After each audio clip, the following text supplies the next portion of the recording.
Good morning. How are you doing, Brianna? Still haven't heard from what's her name? Kristen? That I can't remember people's names anymore. I've contacted so many people. Yeah, Kristen. Hey Aaron. You actually get alerts? It's true too.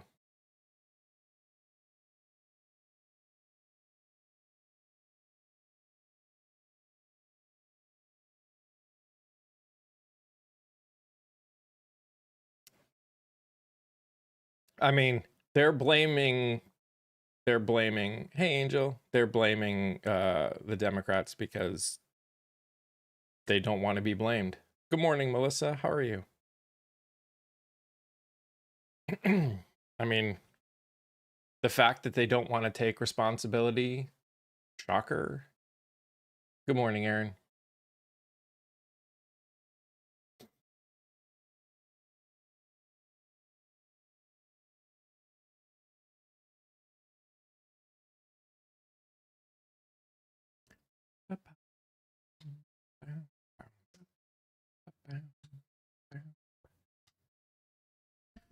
Steven earlier, like the new one since yesterday. I saw it on live. Someone mentioned it and I went to it. Has it changed? Oh yeah. Uh, Basically, they went from they are to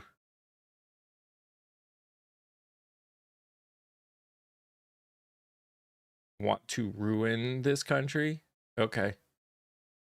Yeah, because making healthcare and education available to people ruins this country. Whew. Wanting people to have rights ruins this country. How could they? It's the worst. Morning, Patty. How are you?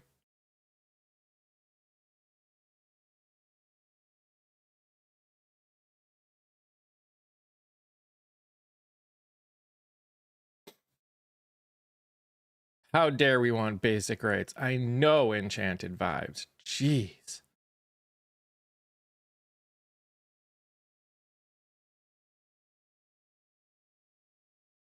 At this point, I would take accessible and affordable.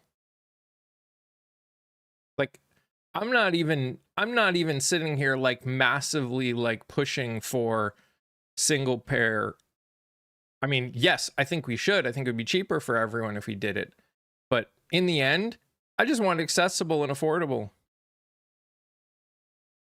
If you think it will fail, then pass it. It will be his fault. Afraid of success. No, that's not how things work in a government. But hey, Bobby. Aw, thank you. I appreciate you.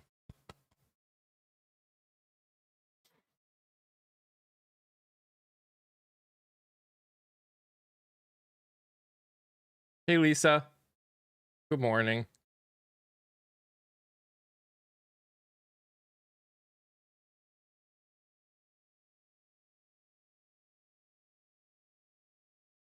So another new episode of the podcast is coming out tomorrow. So make sure you've watched the one that released on Monday, so you're all prepared for the next one that comes out.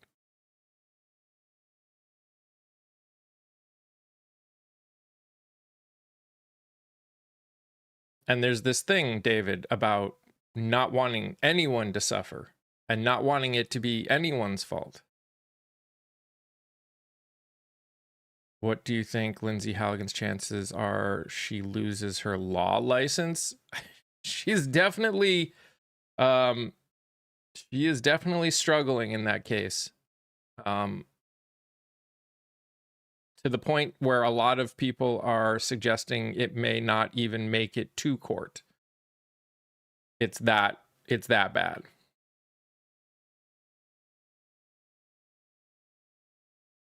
Never seen it so bad. I I've heard that before, Taryn.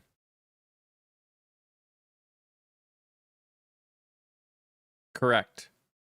The only time that healthcare is required to be given in any way to undocumented immigrants is in emergency situations.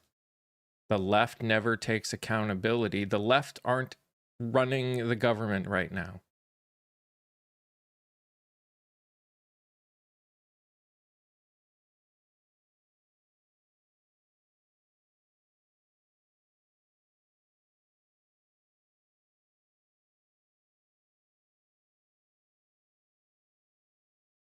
The GOP had since March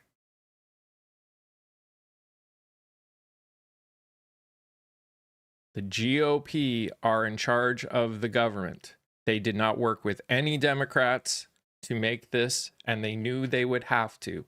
So instead of working on a budget and doing what they needed to do to pass a bill, they waited until the last moment, passed something that without any input in an attempt to force Democrats to vote for it. And now they're trying to blame it and trying to get an extension. They should have been working on this budget in March when they got the first CR and got help from the Democrats. This should have already been done.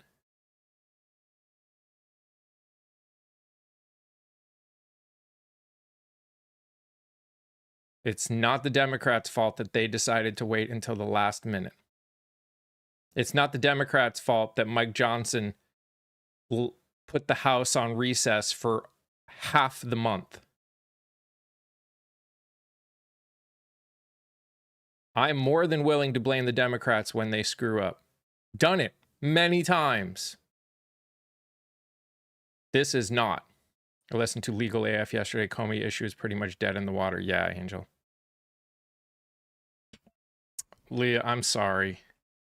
That absolutely sucks.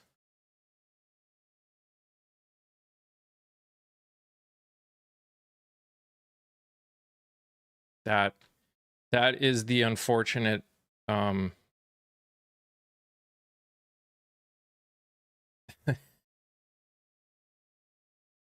this is one of those catch-22 situations where people are going to suffer no matter what choice gets made.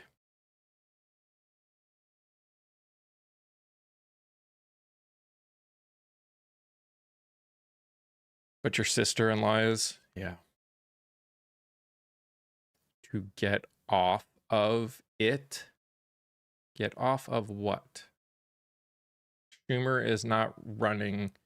Schumer is not the majority in any of the houses.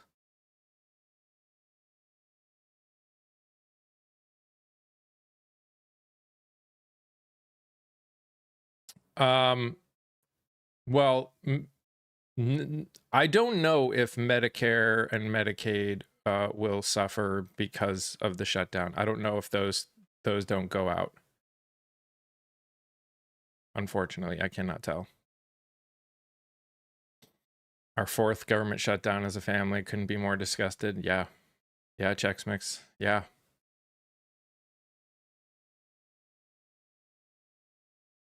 It's just a stock market. What is? They will not for the first 30 days. Okay. Nope, the government is not shut down because of the Democrats. The Democrats are not in the majority in all three branches of our government.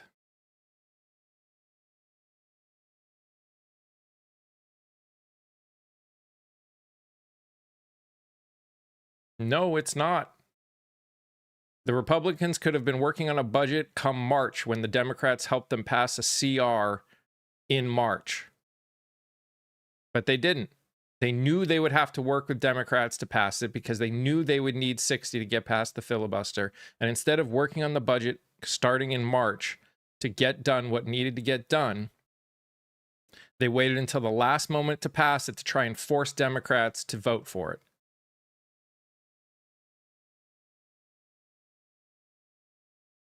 You have to keep repeating.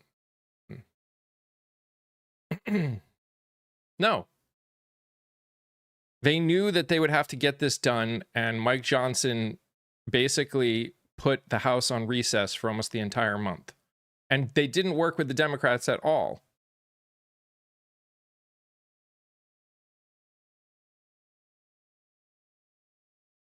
That was a state thing, Crystal, not federal.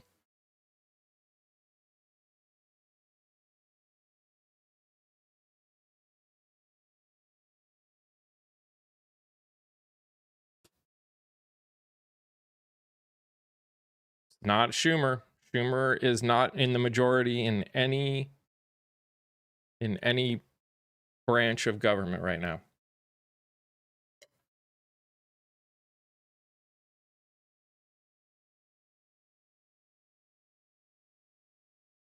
The reality is, the way our government works, if you don't have 60 people in the Senate, you need to work with the other side. They chose not to at all and try and force Democrats to do exactly what they forced the Democrats to do in March. Yeah. And in 2013, Trump even said that a government shutdown was the president's fault. They are, Aaron. I've seen a few already.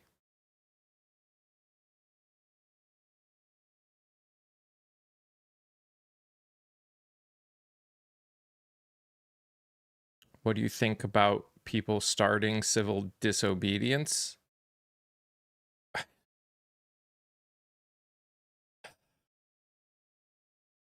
I think that I have no authority to tell anyone what they think is right and wrong, just as long as they understand the potential consequences. This is not the Dems' fault.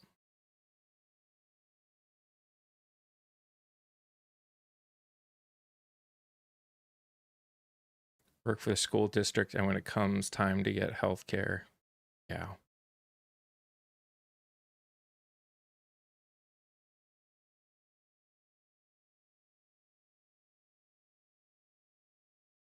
With the others' idea? No, they didn't.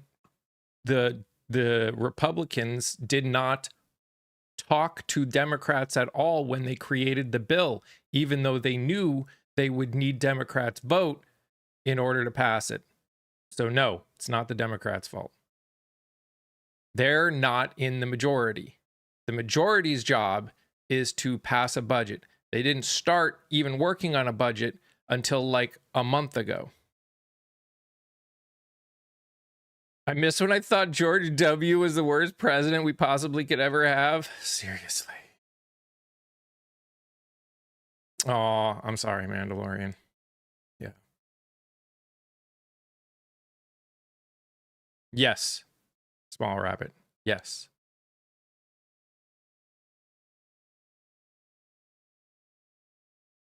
And again, I'm more than willing to blame Democrats when Democrats are at fault. I have made plenty of videos calling out Democrats. It's really sad to watch the Republican Party, what it's become. Got him?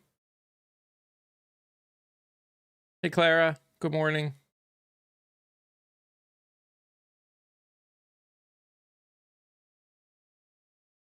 I miss when the line was Obama's tan suit. Also true. No, the Democrats said they were not involved in the creation of the bill in any way. No one came, no one talked to them. They were just told to vote for it and had the shutdown held over their head as a reason to vote for it.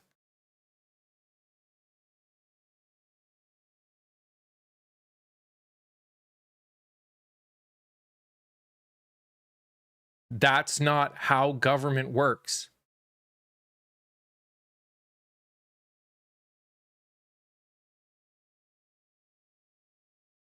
I miss Bush Jr. I hate that man for what he did to my state and this country.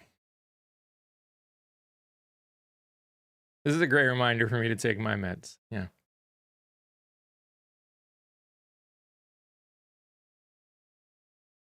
It doesn't matter who voted nay on the bill. When a party is required to be worked with to pass it, you cannot just sit here and go, we're not going to talk to you at all, and say, well, you know, you just got to vote for this. No, it does not matter. Not in a budget talk. Starfighter, learn how government works.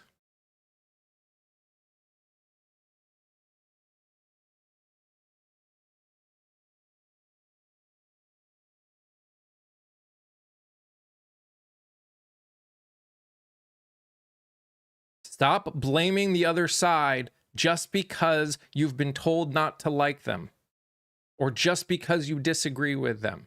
I don't disagree. I don't like either, if we're being perfectly honest. Hey, Amy. Hi, Bella's mom. Are tariffs collected during shutdown? That's an interesting question. I don't know. Stock market is down. Very true.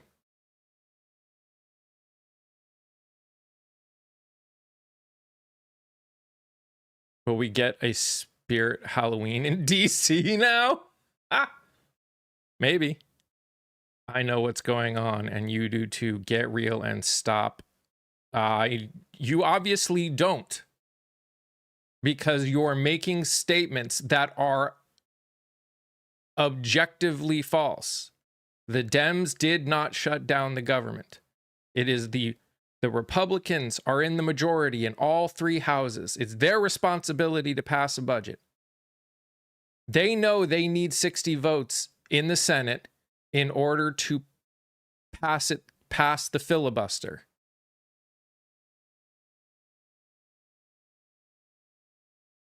If they don't or refuse to work with the people that they need to pass it, that is still their fault.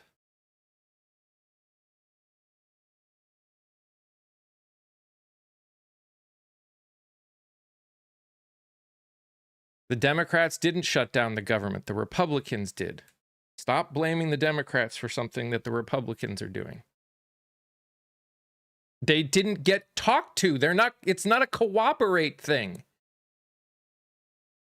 Would you sign off on a budget you had no part in making? That nobody talked to you about? They just handed it to you and said, here you go, vote for this.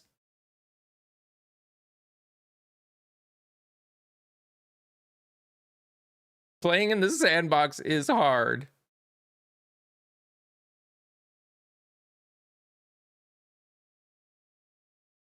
Nope. No, T. Noel, that's not how it works. No, I'm not lying. This is how government works.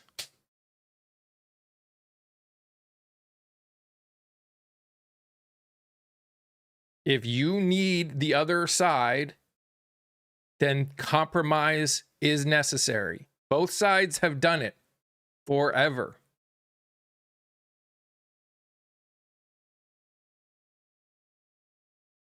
Have you looked into this? Into what? Dems did not shut it down, but nice try.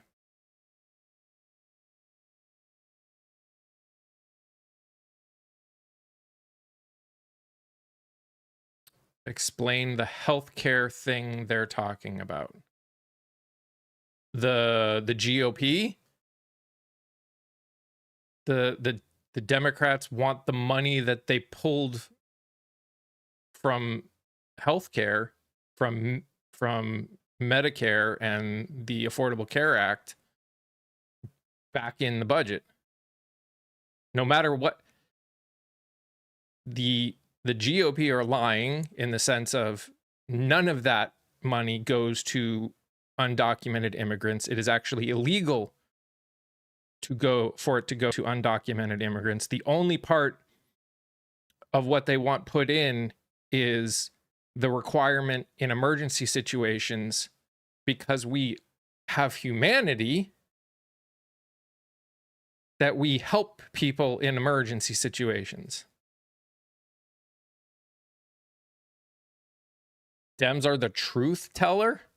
It has nothing to do with truth. It has to do with what they want amended. They've shown their amendments.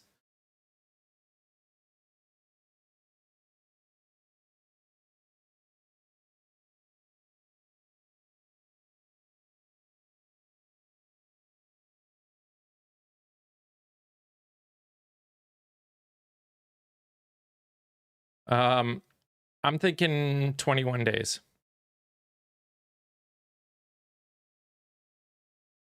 Shouldn't be here for emergencies. Grow up, Michelle.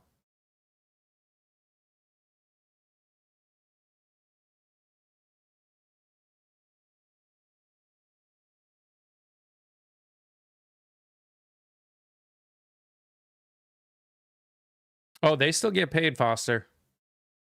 They still get paid. Hey, Philip. Yeah. Mike Johnson's attitude was just pass it and we'll work on it later, which there is no reason to think they will. They will wait another month. They'll throw something else together and say, vote for it, or we're going to shut the government down.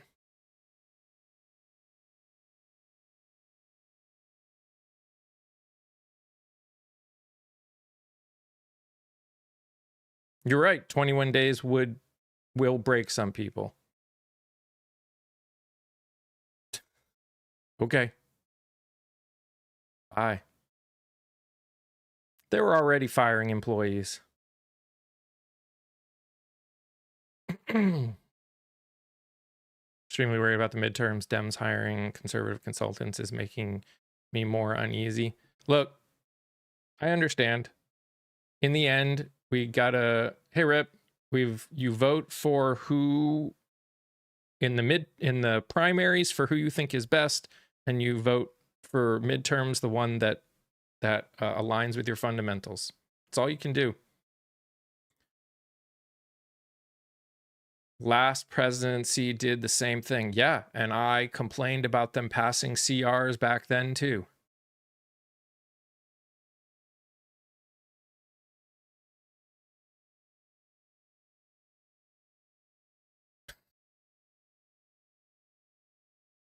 Again, you think that I only attack the GOP? No, but the GOP are the ones that are in power completely.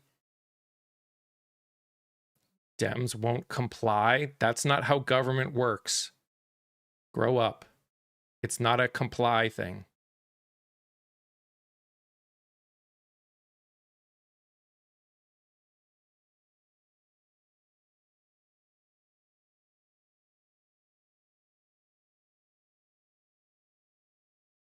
Why weren't they working on this for the last 6 months? Yep, they should have started working on this in March.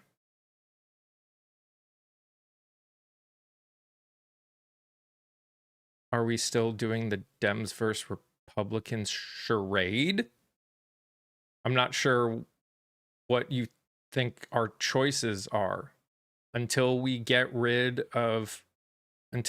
something like ranked choice voting and get rid of the electoral college. It will unfortunately always be Dems and Republicans. Are you talking about the fact that we are supporting one over the other kind of a thing? I don't know why we still do that. I never have.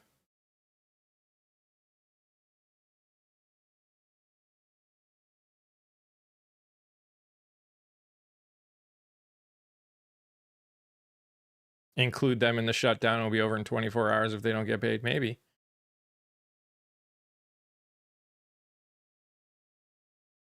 How do I say completely when they need 60 votes? That's not reality. I'm not sure what you're saying.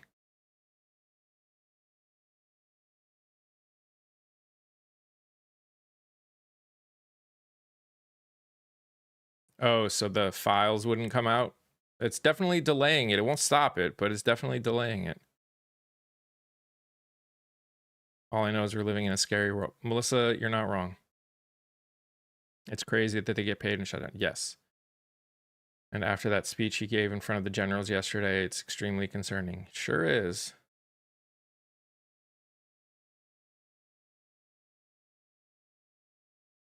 Guys, if you're over on the tube, make sure you hit that thumbs up button. It's very helpful.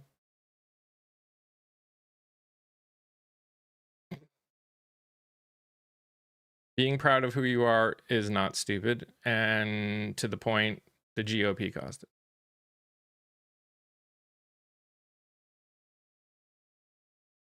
Republicans are in the majority, which means it's their responsibility to pass a budget. They're the ones that decide what bills come forth to vote. They're the ones in committee, in everywhere. They can choose to completely ignore every single Democrat in every single case, except when a vote is necessary that needs a filibuster to pass. That needs a filibuster-proof majority.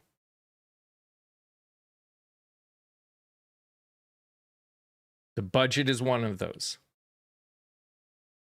Schumer's not off the hook. What are you talking about?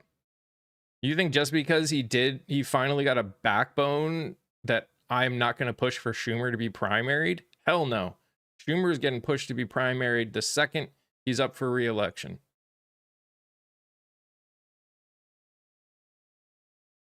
Literally don't care. Nope.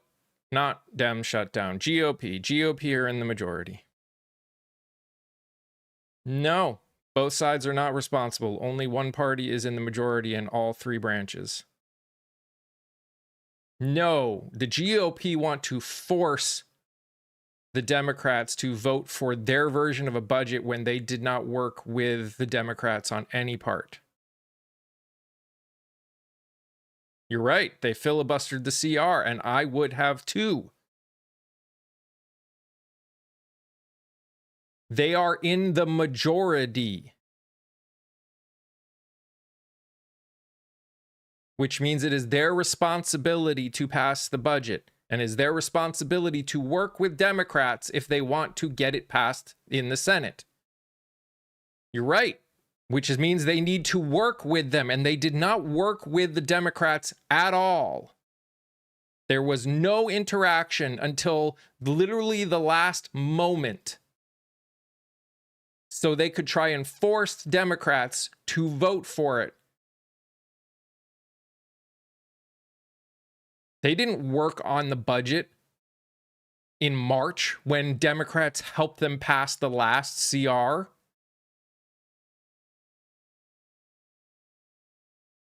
They did not want to add 1.4 trillion to do it. They wanted to add Medicaid and Affordable Care Act, Medicare and Affordable Care Act coverage back. You can literally see the amendment that they wanted. They did, but because the Republicans own the House, they can decide what bills go to vote. Jim? That's literally the problem. When you're in the majority, they did, Jim. They wrote an amendment, and they would not allow it to go to a vote.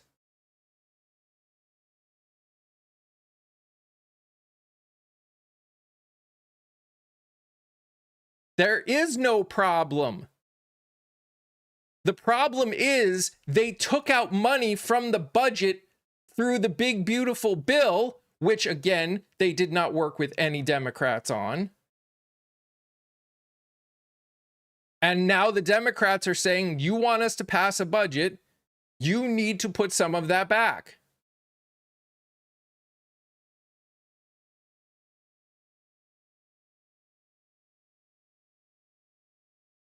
I think we should play clips from the Schoolhouse Rock. Oh, man.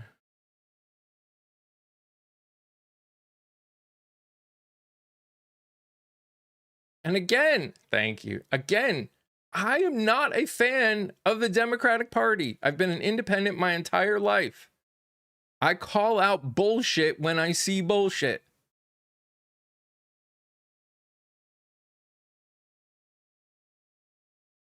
It's as easy as that. It's as simple as that.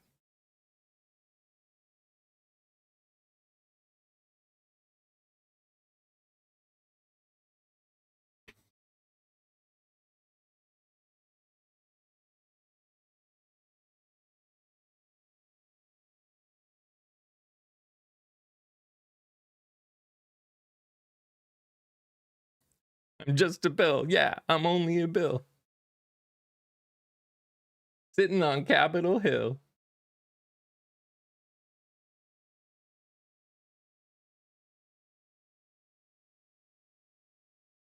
Healthcare is not for non-American citizens, Biggs. It's actually illegal.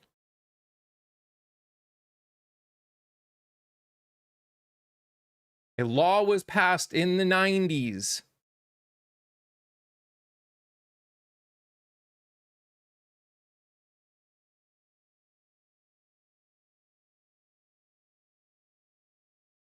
The only thing that they have access to is emergency healthcare, which everyone has access to, whether you have healthcare or not. Literally everyone. They go into an emergency room, they get coverage, they get care, because they're not going to sit here and spend time figuring out whether or not you're a citizen if you're in an emergency.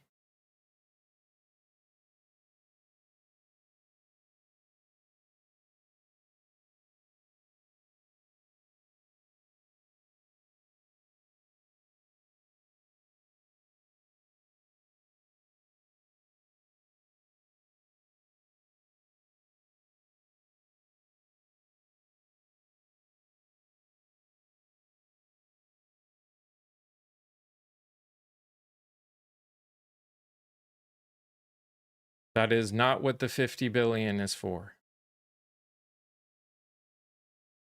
So their presence imposes a cost on society. No, it doesn't.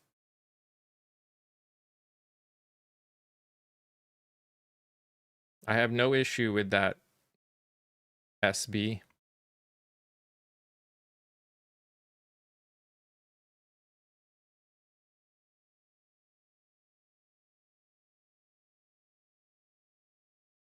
In fact, I 100% agree with that.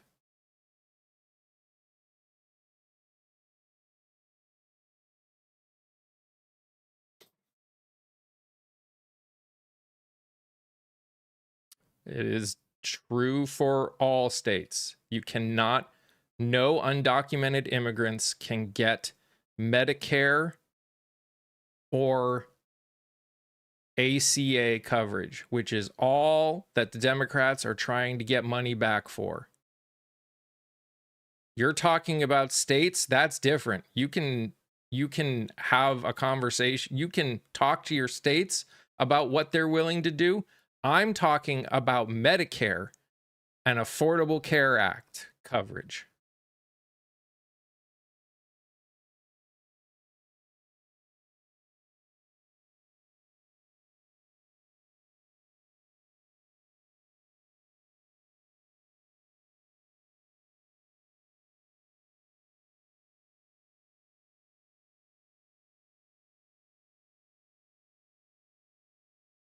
"36 days to break the old record." I'm not lying, Larry. Grow up.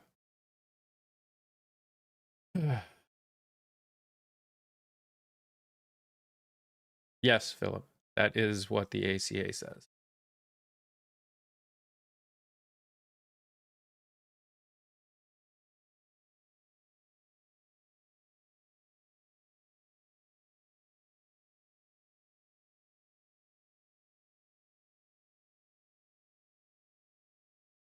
Correct, Mandalorian. Nope, it was not the Dems. The GOP was unwilling to interact with the Democratic Party at all, knowing that they needed some Democrats to vote for it. If you are unwilling to interact with people you need to vote. All you are technically doing is trying to force a vote, trying to hold the idea of a shutdown over their head to get them to vote for it. That's different. If they had negotiations, if they'd been working since March to get this passed and they had negotiations with the Democratic Party and they talked about what they offered them and the Democratic Party just said no, then we could have a conversation about it. Nuh-uh. But that's not what happened. Nope. They did not say they refused to talk or compromise. The Democratic senators actually said, we want to talk with you. You chose not to talk to us at all.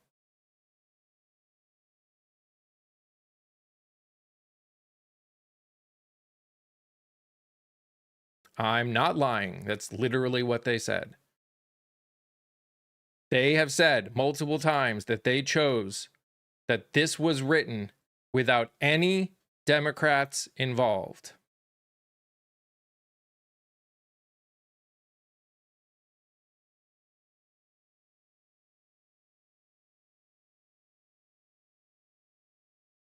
I mean, of course, our healthcare and insurance systems are massive issues.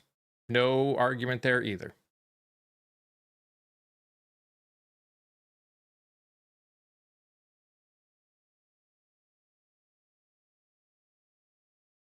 It's going to okay. Tell that to people that aren't going to get paid.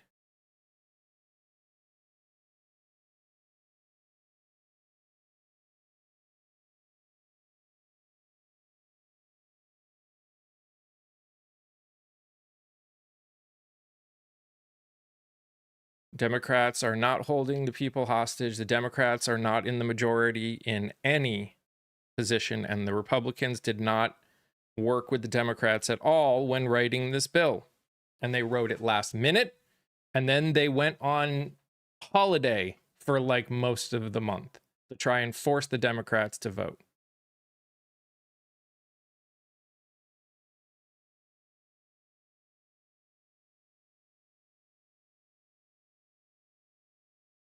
No, Lacey, wrong.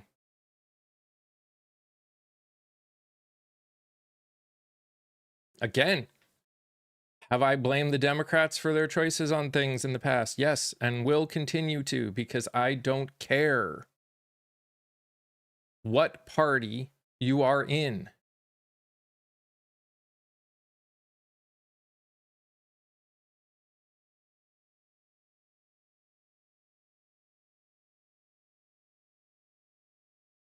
Yes, House and Senate get paid during the shutdown.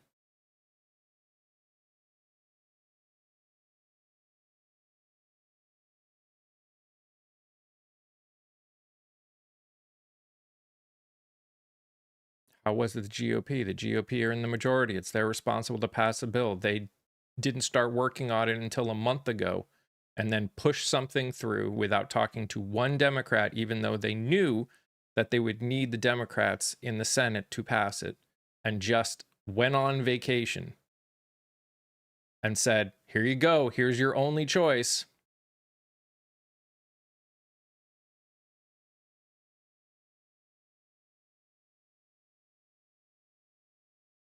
Which people understood that Medicare and ACA coverage is federal and Medicaid for children is state. Yep.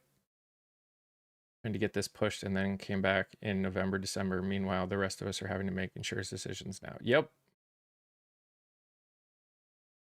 No, they should not be allowed to leave for vacation. What happens next? We're in a government shutdown, and all business stops until they pass a budget. Good morning.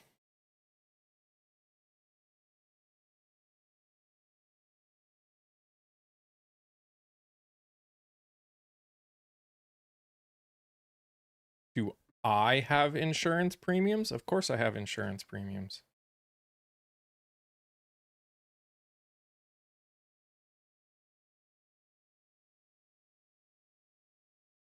Did Republicans return now that it started? I haven't seen whether they've come into the office or not.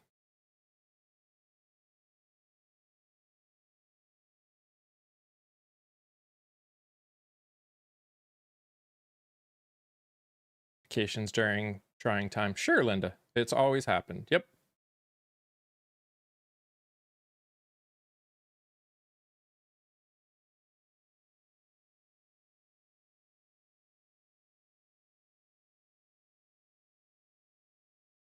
Do I like where they're at?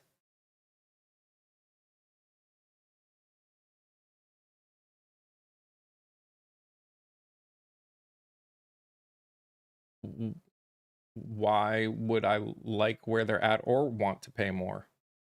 Yes, I know what a CR is. And I also know that their requirement is to get it done by October 1st, and they had since March to do it and did nothing. Do you like pina coladas? And like getting caught in the rain?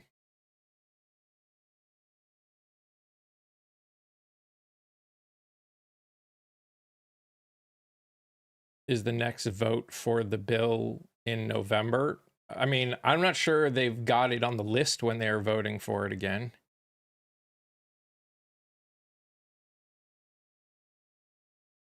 I wouldn't decrease spending. I would increase income and tax wealth and increase taxes on the wealthy. That's what I would do.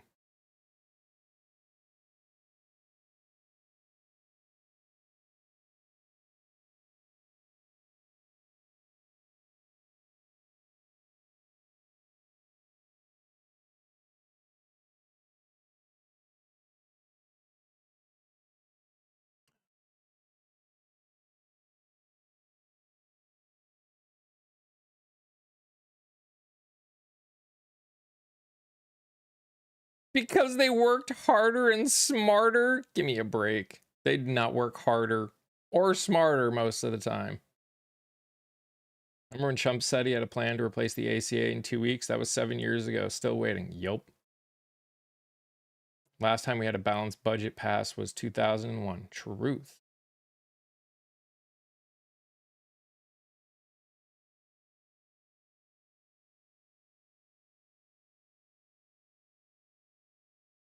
Yeah, the bottom 50% make so little that they... Do you understand that how little the people in the bottom 50% make? They don't make enough to survive, so how could you tax them? The top 1% make more money than the bottom 50% make. Sitting at home and not working won't get you in here. Prove that they're sitting at home not working. Prove it. Prove it.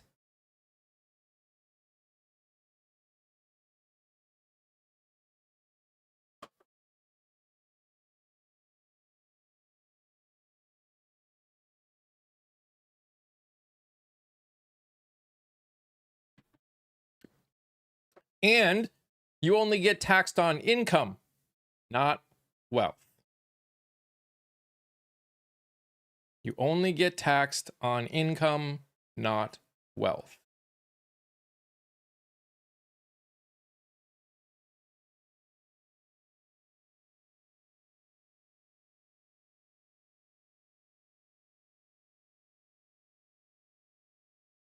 I work with people that can't even... Yeah, that is a large portion of this country nowadays. Wealth... Though the people at the top don't spend money. They borrow off of their wealth.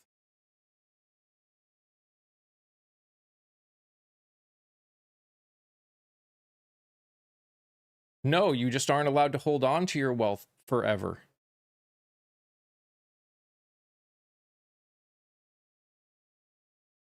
The fact is the people at the top literally hold on to their wealth forever, and they just borrow off of it. So they don't sell it.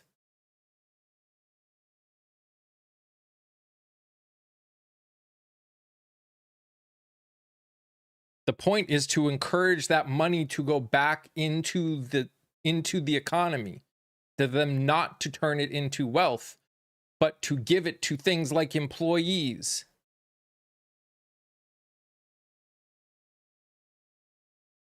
Wrong, Stephen. They are not in the majority in this country, in our government. GOP did not even talk with them at all when writing the bill. They just said, here it is, vote for it, or peace out. That is not on the Democrats. And again, I'm more than willing to blame the Democrats. Nope, they did not both shut it down. If the majority, whose ability to say yes or no to bills even going to a vote, don't talk to the other party at all, it is not the minority's fault.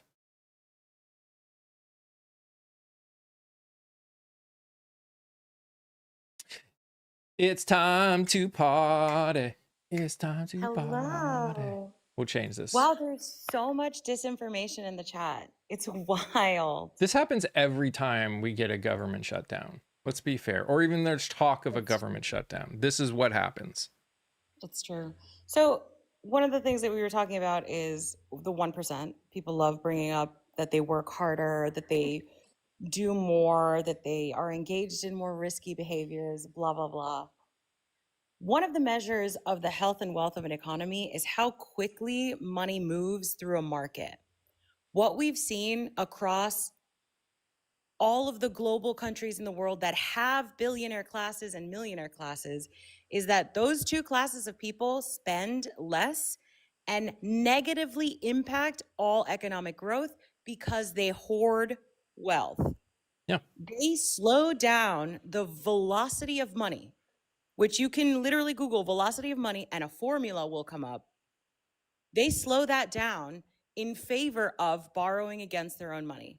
They would rather keep a cycle going of hoarding than positively contributing to the economy as individual citizens. Yep. They may contribute in their businesses, they may contribute in the roles that they have within those businesses, but as individual people, which is what we're talking about right here, we're not talking about taxing businesses. We're talking about taxing independent people. We're talking about let's just talk about two people in this country that have a combined wealth, not income, wealth of almost $1 trillion. You think that $1 trillion is going back into our economy at all? No, because they do not buy anything. No. They no longer have a need to buy anything. So when you go out, let's say you get a paycheck. I get a paycheck from my job. I go to the grocery store, I buy all my groceries, I go buy gas, I maybe buy some stuff for the house. Like I'm doing a bunch of, these are microtransactions. All of those transactions mean that that paycheck for me has lasted less length of time than a single dollar lasts the top 1%. So I have spent that money 3, 4, 5, 6, 7, 8 times before they've even touched money that they earned 7 years ago. Does that put it into perspective? I'm actively contributing positively to our economy every time I spend because these are the systems that we have in place. I'm not defending capitalism or this, level of neoliberal economics, but I'm spending with velocity. That means that to the economy at large, I'm signaling it's healthy enough that I am continuing. And Democrats did not every shut it single down. time a billionaire gets money, they hoard it. Yep. Aaron over on the tube said food pantry I volunteer at has had a 45% increase of people seeking assistance. Yep.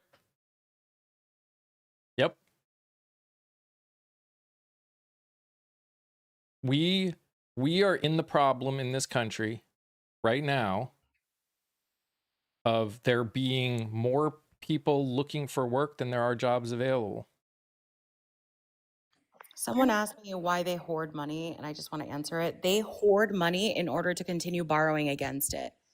So they inflate their own wealth by borrowing against money that they're holding in different, in quote unquote investments, but aren't contributing to the velocity of money.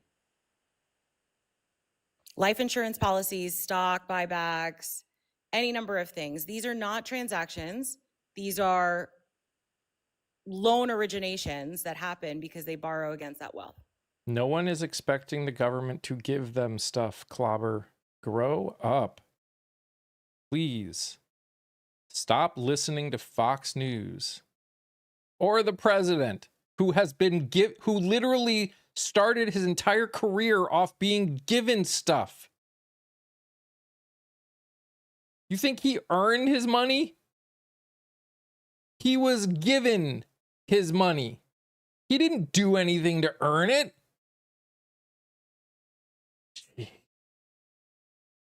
I was watching something yesterday, and they said the increased percentage of U.S. citizens trying to go to like South American countries in the Caribbean areas. I think they said like Costa Rica is up like 660% increase in passport and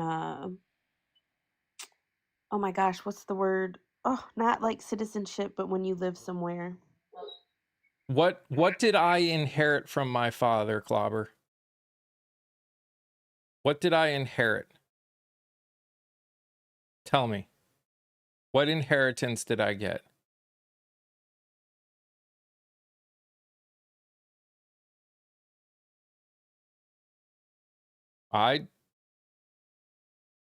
Parents give their children stuff. What did I inherit? What $400 million did I inherit? Nope. Food and education is different. Food and education can be provided by the government. Plenty of kids who don't have parents have food and education.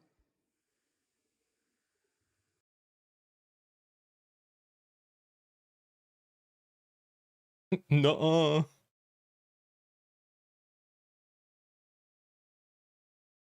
Should not provide anything. Thank you, Clobber, for showing us that you lack humanity and the willingness to understand how a society works. Let me ask that guy, what is the reason then for anybody to listen to the government at all? If not, why do we pay taxes?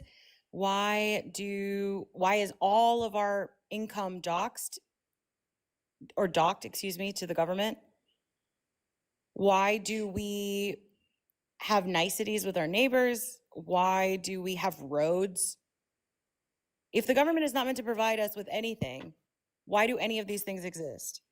Isn't that the dream, to leave your kids stuff? I think most people, that is not their dream right now. Most of this country's dream is to survive, is to be able to pay their next bills. I think it's a privilege if you can have the dream of leaving your kids stuff right now. And honestly, in the end, no, that's not my dream, is to leave my kids stuff. My dream is that I raised my children in such a way that they have, and I've left this world in such a way that they have the capability of surviving and thriving on their own. But we're getting into like personal. I This is what understand always that. happens. The reason that we're even talking about what Donald Trump was gifted from his parents is because these people have an idea that this is a self-made man, that this person somehow earned any sort of wealth Correct. on their own, which they did not. They did not. That is it. It doesn't matter what we think that people should want to leave their kids, blah, blah, blah, blah, blah. Your whole premise is wrong because this person was gifted capital in order to do what he's doing right now. Correct.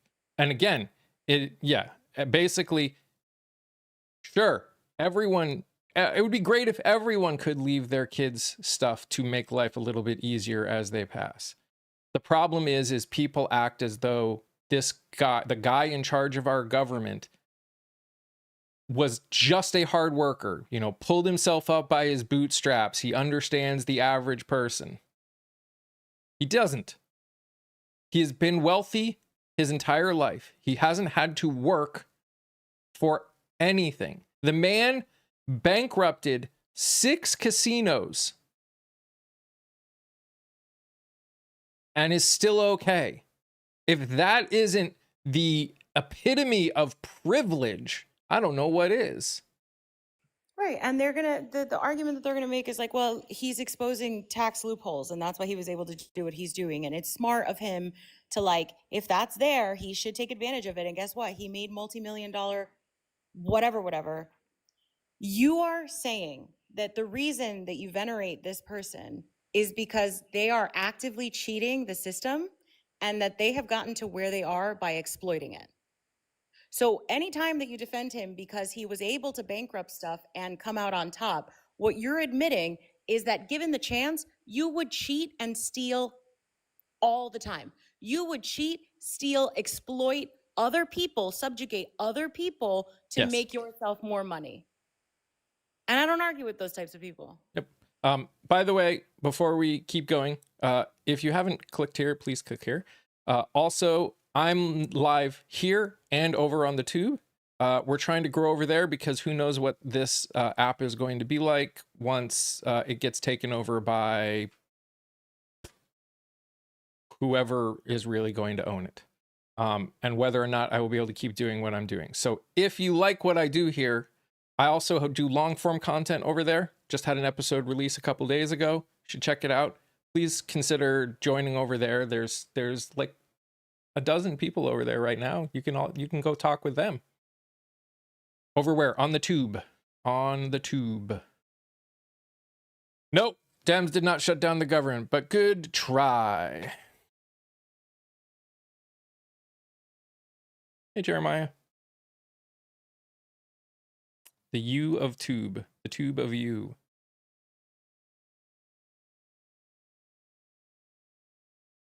And again, I don't have an issue with the idea of simplifying our tax code. Love it. Love it. But what we need to do is put in restrictions, put in ways like used to be that made it forced the ultra wealthy to invest in people, in companies, to put the money that they are hoarding back in the economy.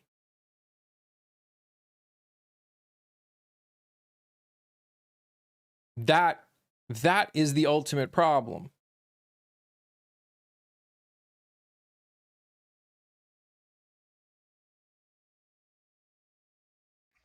Yeah, Mandalorian, the phrase when people say pull yourself up by the bootstraps, or my parents did it, or somebody, it's like it's literally impossible to pull yourself up by your bootstraps, and that's why that saying even came into being. I despise it to the very core of me, just like it is what it is.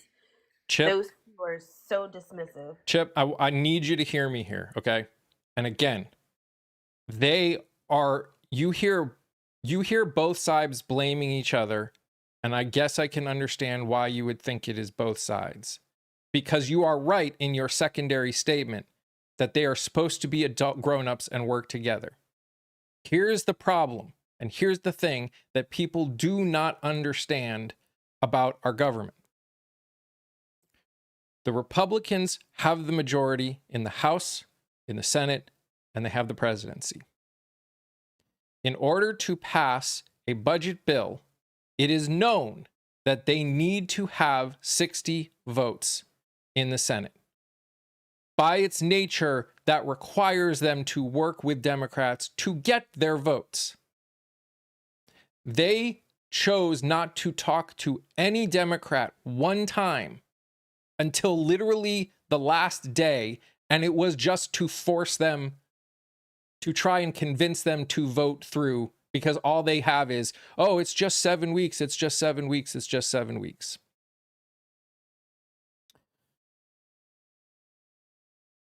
They had from March, when the Democrats voted for a CR, to start working on this budget. They didn't. The majority has the ability to never put any bill that any Democrat puts forth to a vote. So there were amendments that Democrats wrote for this budget bill that would not even be voted on. Thanks, Snicker. Because the majority did not allow it to come to vote. I understand you have an anger towards both sides. I have an anger towards both sides.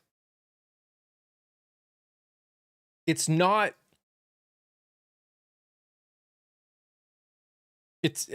I have been an independent my entire life. I have no love for either side. I will call out either side. This is not on the left. Grow up. But me, I still am willing to call out any side when they mess up. This is on the GOP.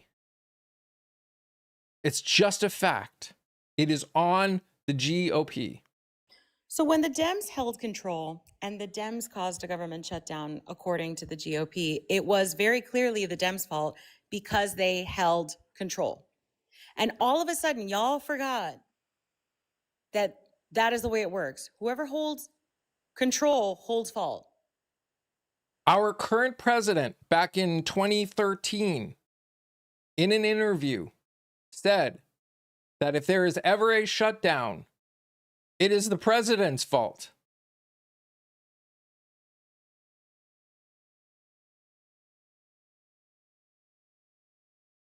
Why on GOP? Because the GOP are in the majority. The GOP did not talk to any Democrat. The GOP did not allow any Democratic amendments to the bill to go to a vote. This is so easily Googleable, XR Pimp. Why don't you go take your little Pepe Le Frog meme and get the hell out of here and go Google something for your own sanity?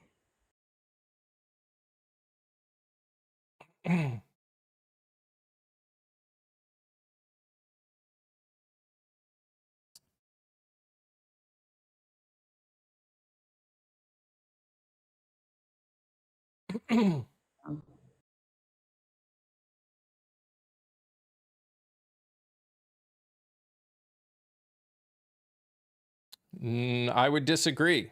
Democrats. I'm not resorting to insults. I'm just calling out trolls when they're being trolly. We are actively trying to explain something, and they come back with lies. Yep. Democrats, I would argue, are the only ones right now that are for we the people, because we the people means all the people. Literally means all the people. And again, you could disagree that certain people deserve the same sorts of rights and protections. You have that right to feel that way. But don't pretend that Republicans are for we the people when there are literally people whose lives they're endangering with their rhetoric. I'm sorry.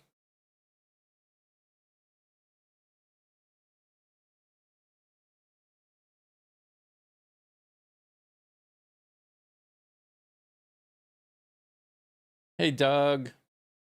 Doug, thank you, by the way. I appreciate you.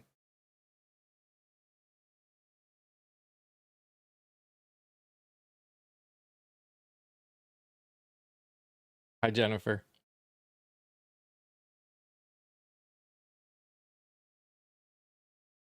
But yeah, they're having fun over there on the tube, by the way. They don't have to worry about what they say and how they say it.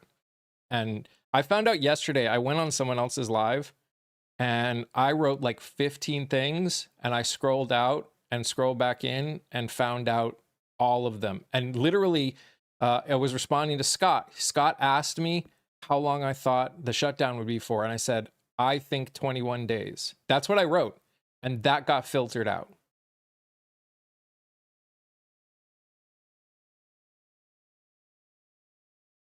People keep saying, I mean, I saw someone in the chat just now say like, oh, I'm going to delete the app when the takeover happens. The takeover is already happening. Like the algorithm is already learning. The algorithms are already changing. New censorship people have already been put in positions. We're already in it. Sure.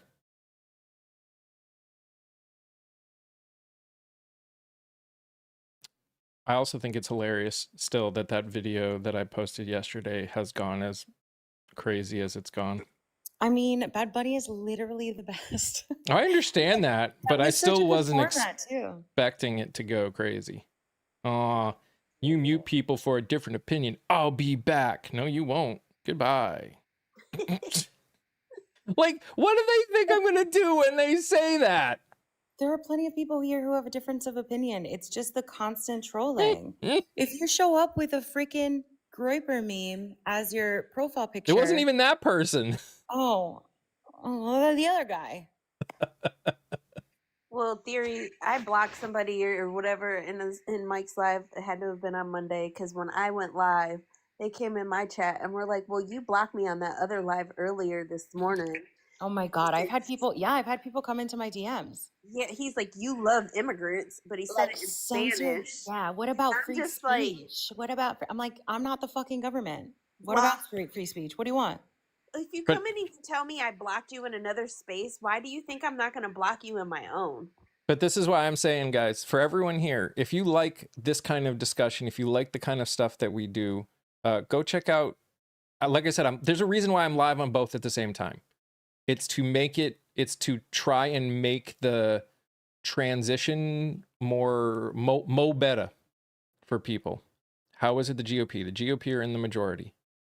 They didn't talk to any Democrats in the creation of the bill. They just passed it and said, vote for it or else. So much better on the tube. In some ways, I agree. I think they need to do some things to make the whole experience better, but it's already gotten better since the last time in the last year. And I think they will keep adding to it. Let's end it all and vote. Until we get people in office that want to, at minimum, and this isn't state, that want to enact ranked choice voting, it will always be two parties. You will never get enough people to be willing to do that until we get, yes, it is Mandalorian. You just won't. You just won't. It'd be too dangerous. Because the people that would be most likely to vote independent are progressives. And if you're telling a progressive, if I vote independent, I'm potentially taking away from someone who may not be as progressive as I want, but is better than someone on the right, and making it more possible for them to win, you're just not going to do it. It's not. I would be nervous to do it.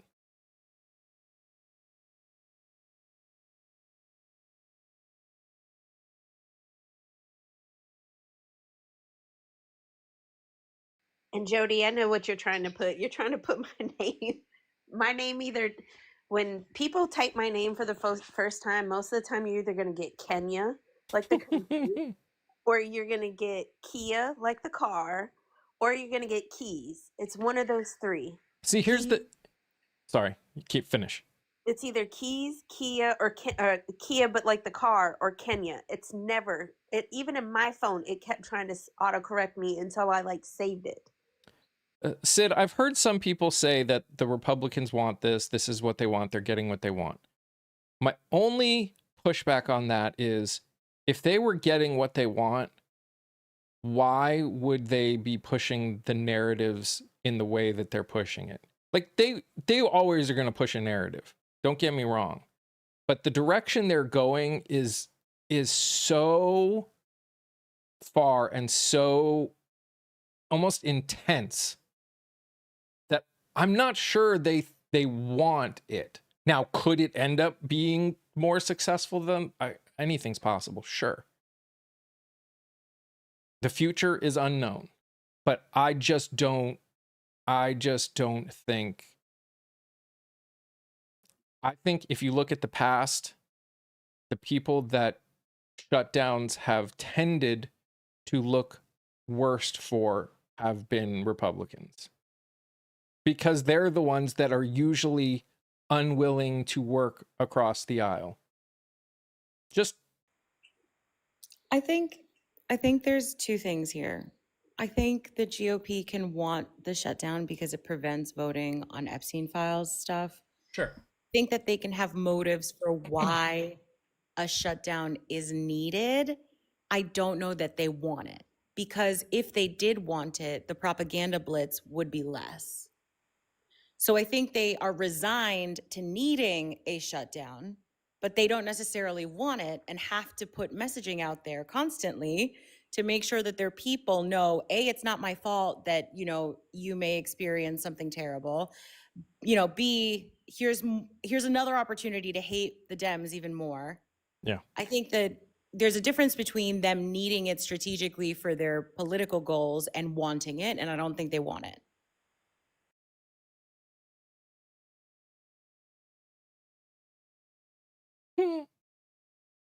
Yeah, Whitney, we saw it yesterday. We saw it yesterday in the Pete and Trump speech.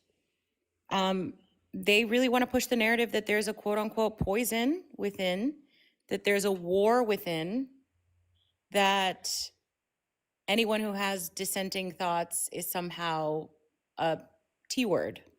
Nuh-uh, Ray. Nuh-uh. I know you can't respond, but I just needed to say that. You people are the problem. You people are the problem? Yeah. What you people? I don't know. Oh my gosh. I saw. They get to No. portray Dems as villains. They have been portraying Dems as villains for the last 10 years. They've never stopped.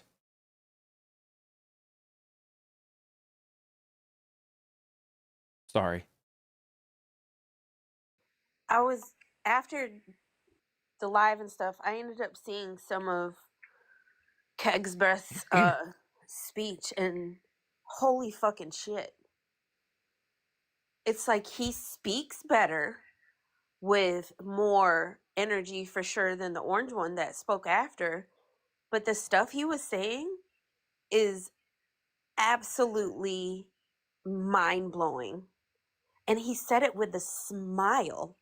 He just had like this smirky look, like he was so fucking happy to just be able to get up on stage in front of all of these super important military people who've literally made it their career to do what they've been doing and say all that horrible propagandist, misogynistic, racist, just horrible shit.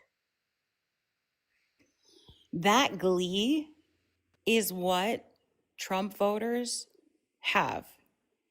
That menacing glee is what every single Trump voter has. And they finally feel emboldened to be able to say the beliefs that they've held in quiet and in private out loud. They are relishing in the fact that they can go to a store and call someone a spick. Like, that is the level. What we saw from Kegsbreath, which I love, is exactly what these people feel. Because we've never really addressed racism in this country. We've never really addressed misogyny in this country as a whole. And people just continue believing that, yeah, life sucks and it's not my fault and it's not the government not providing me with what I need. It's everyone who doesn't look like me. By the way, I find it hilarious that a man will go up there and talk about standards, physical preparedness standards, when that man himself cannot pass the physical preparedness standards. And I mean, really, do we want our generals out there running PT and doing, or do we want them strategizing and doing all of the things that they're supposed to be doing? When you get to a certain part, it's just like a CEO. When you're the CEO of a company, how often do you go, which I think sometimes with the store would be helpful if the people who are up making the decisions did that. But like an everyday thing, I think that's just absolutely ridiculous. I also think it puts our generals and our higher ups at risk to be having them outside and whatever, just running all over at different times of the day. In theory, I 150,000 million% agree with you. And I think, with that gleeful stuff, like when I looked at that, I got feedback from somebody. Scott, can you mute, please? I want to just see if it's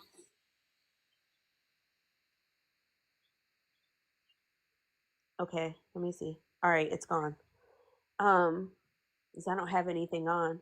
But that Glee was like it was I don't care for horror movies. I've had enough horrible shit to happen to me. I don't mind like monsters. It's really easy for me to, imagine monsters are real, but when it's like horror movies, especially with like people, I struggle with watching that and like The Purge. Because you're right, that gleefulness, I know that there were some people just in reading, seeing comments in other lives when people were discussing that, you could almost see the glee in their faces through their comments. And it was just like how many people didn't understand why the beard thing is such a big deal, like why that's so racist. It's like so blatantly racist.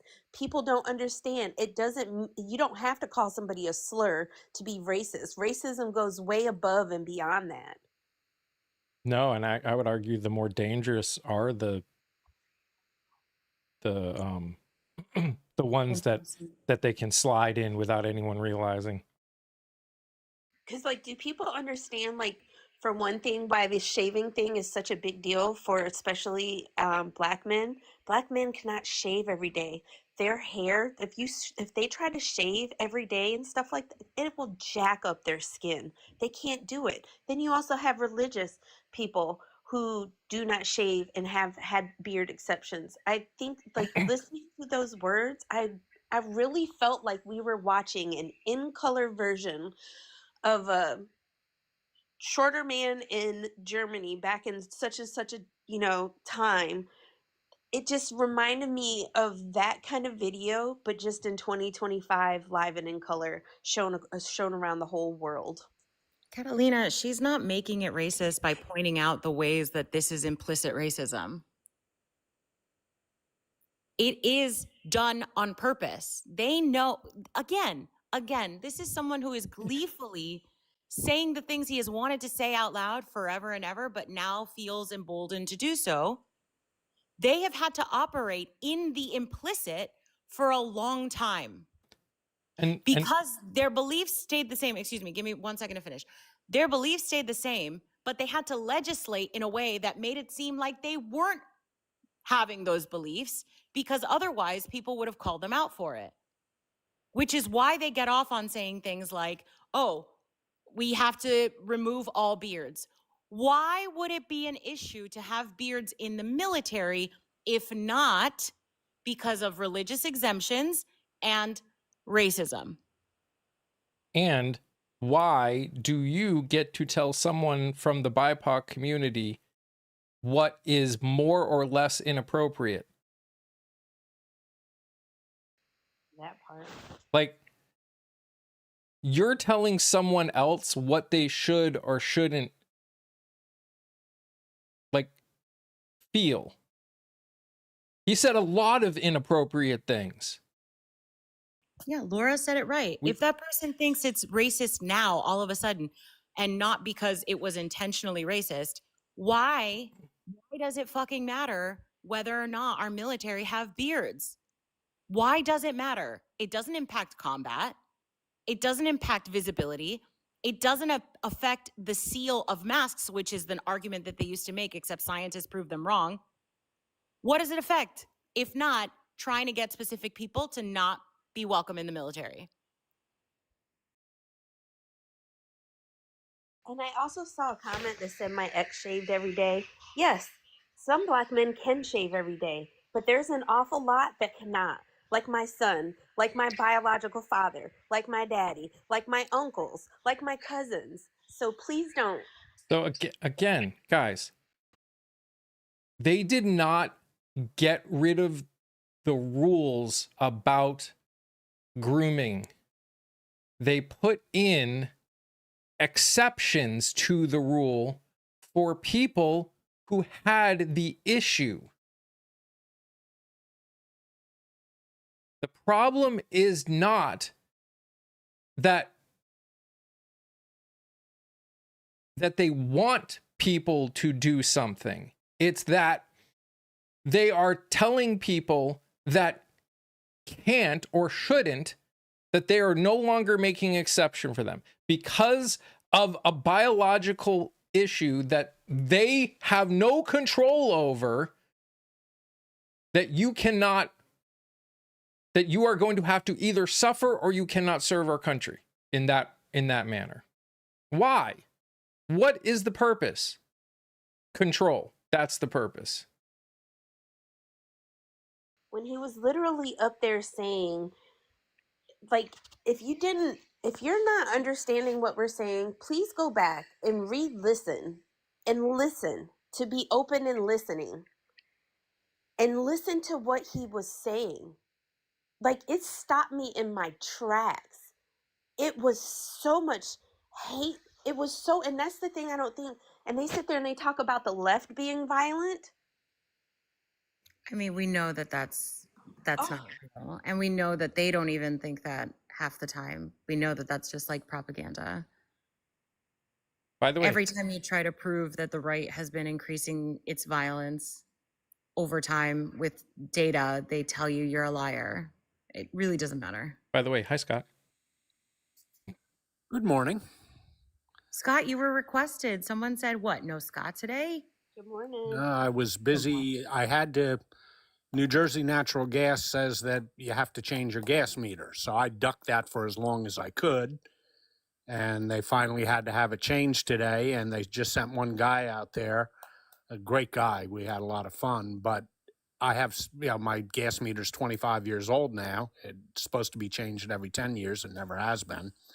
So he needed my help putting in a new gas meter, which was an adventure for both of us.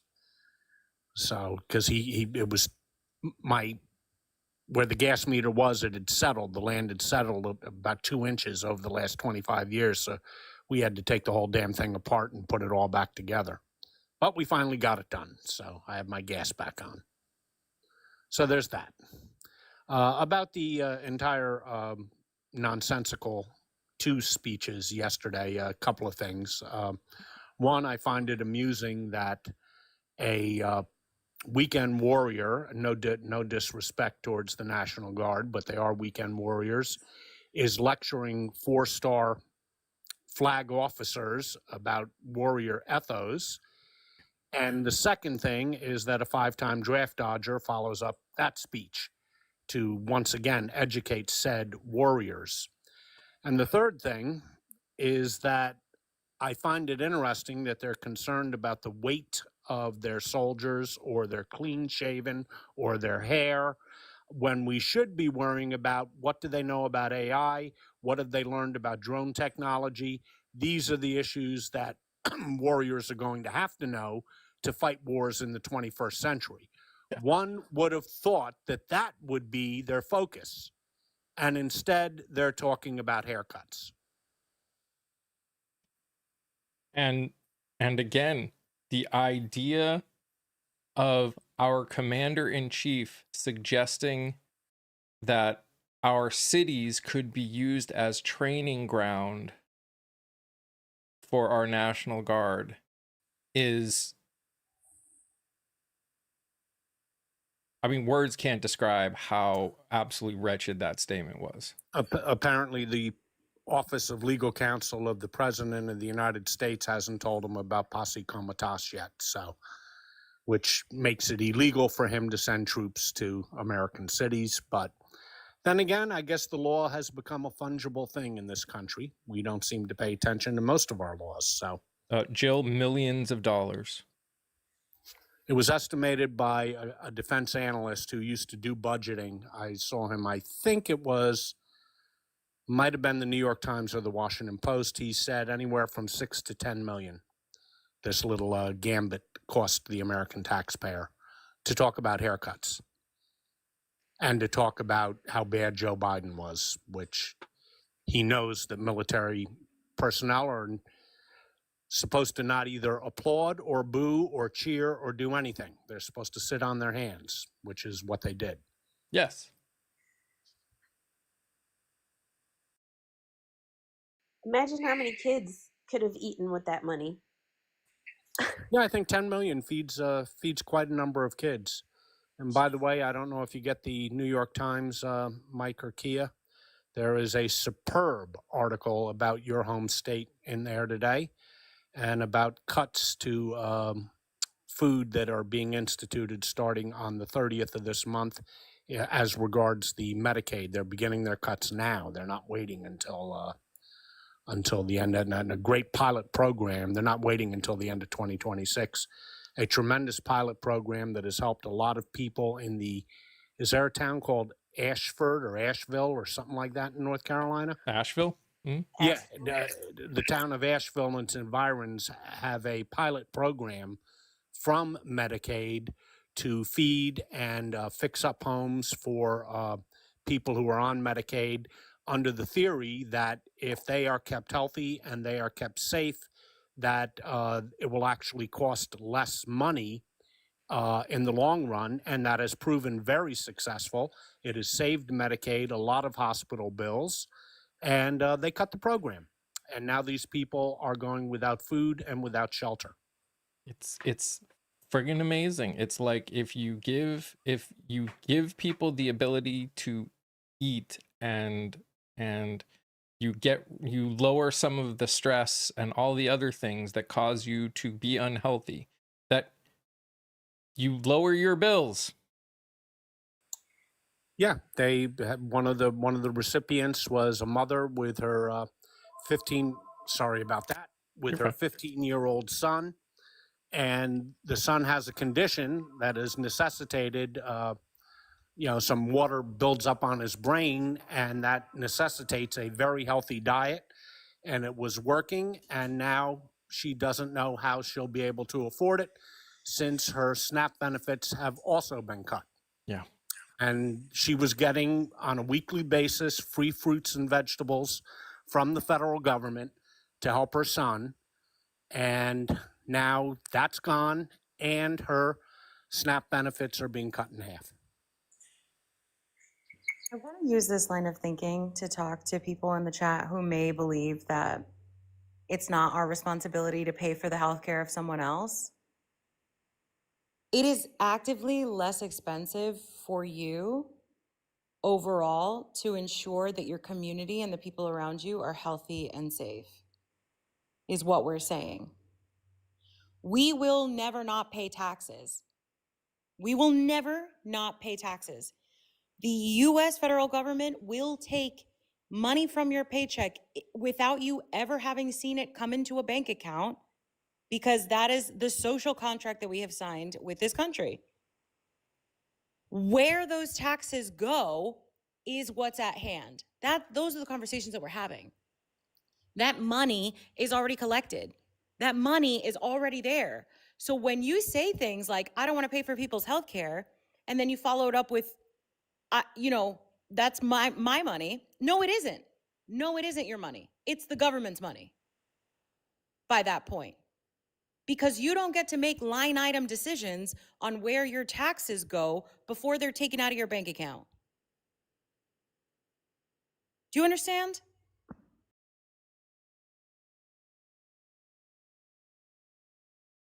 And yes, Ave. And Lexi.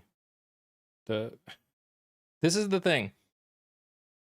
And we had this conversation a little bit yesterday. We're in a catch-22 with this government shutdown. The Democrats, who, while not perfect, at least care about people, are trying to get coverage for those that are losing it and trying to keep costs down for those that still have it.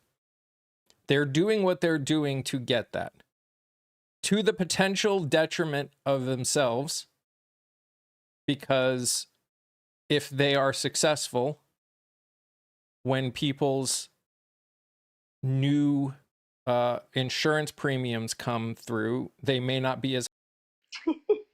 Dancing on your face. I totally thought I had that turned. I had those turned off. That's gonna be my dance at the Bad Bunny.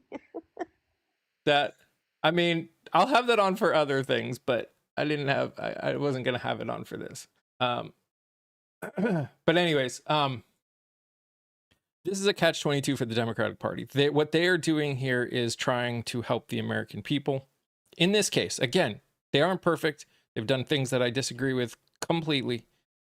But they are trying to help the American people with the potential detriment to themselves long term, because what they are doing is trying to reduce the suffering of the American people. Because if they signed this continuing resolution, there's two things that would happen. Because again, we're dealing with two things here.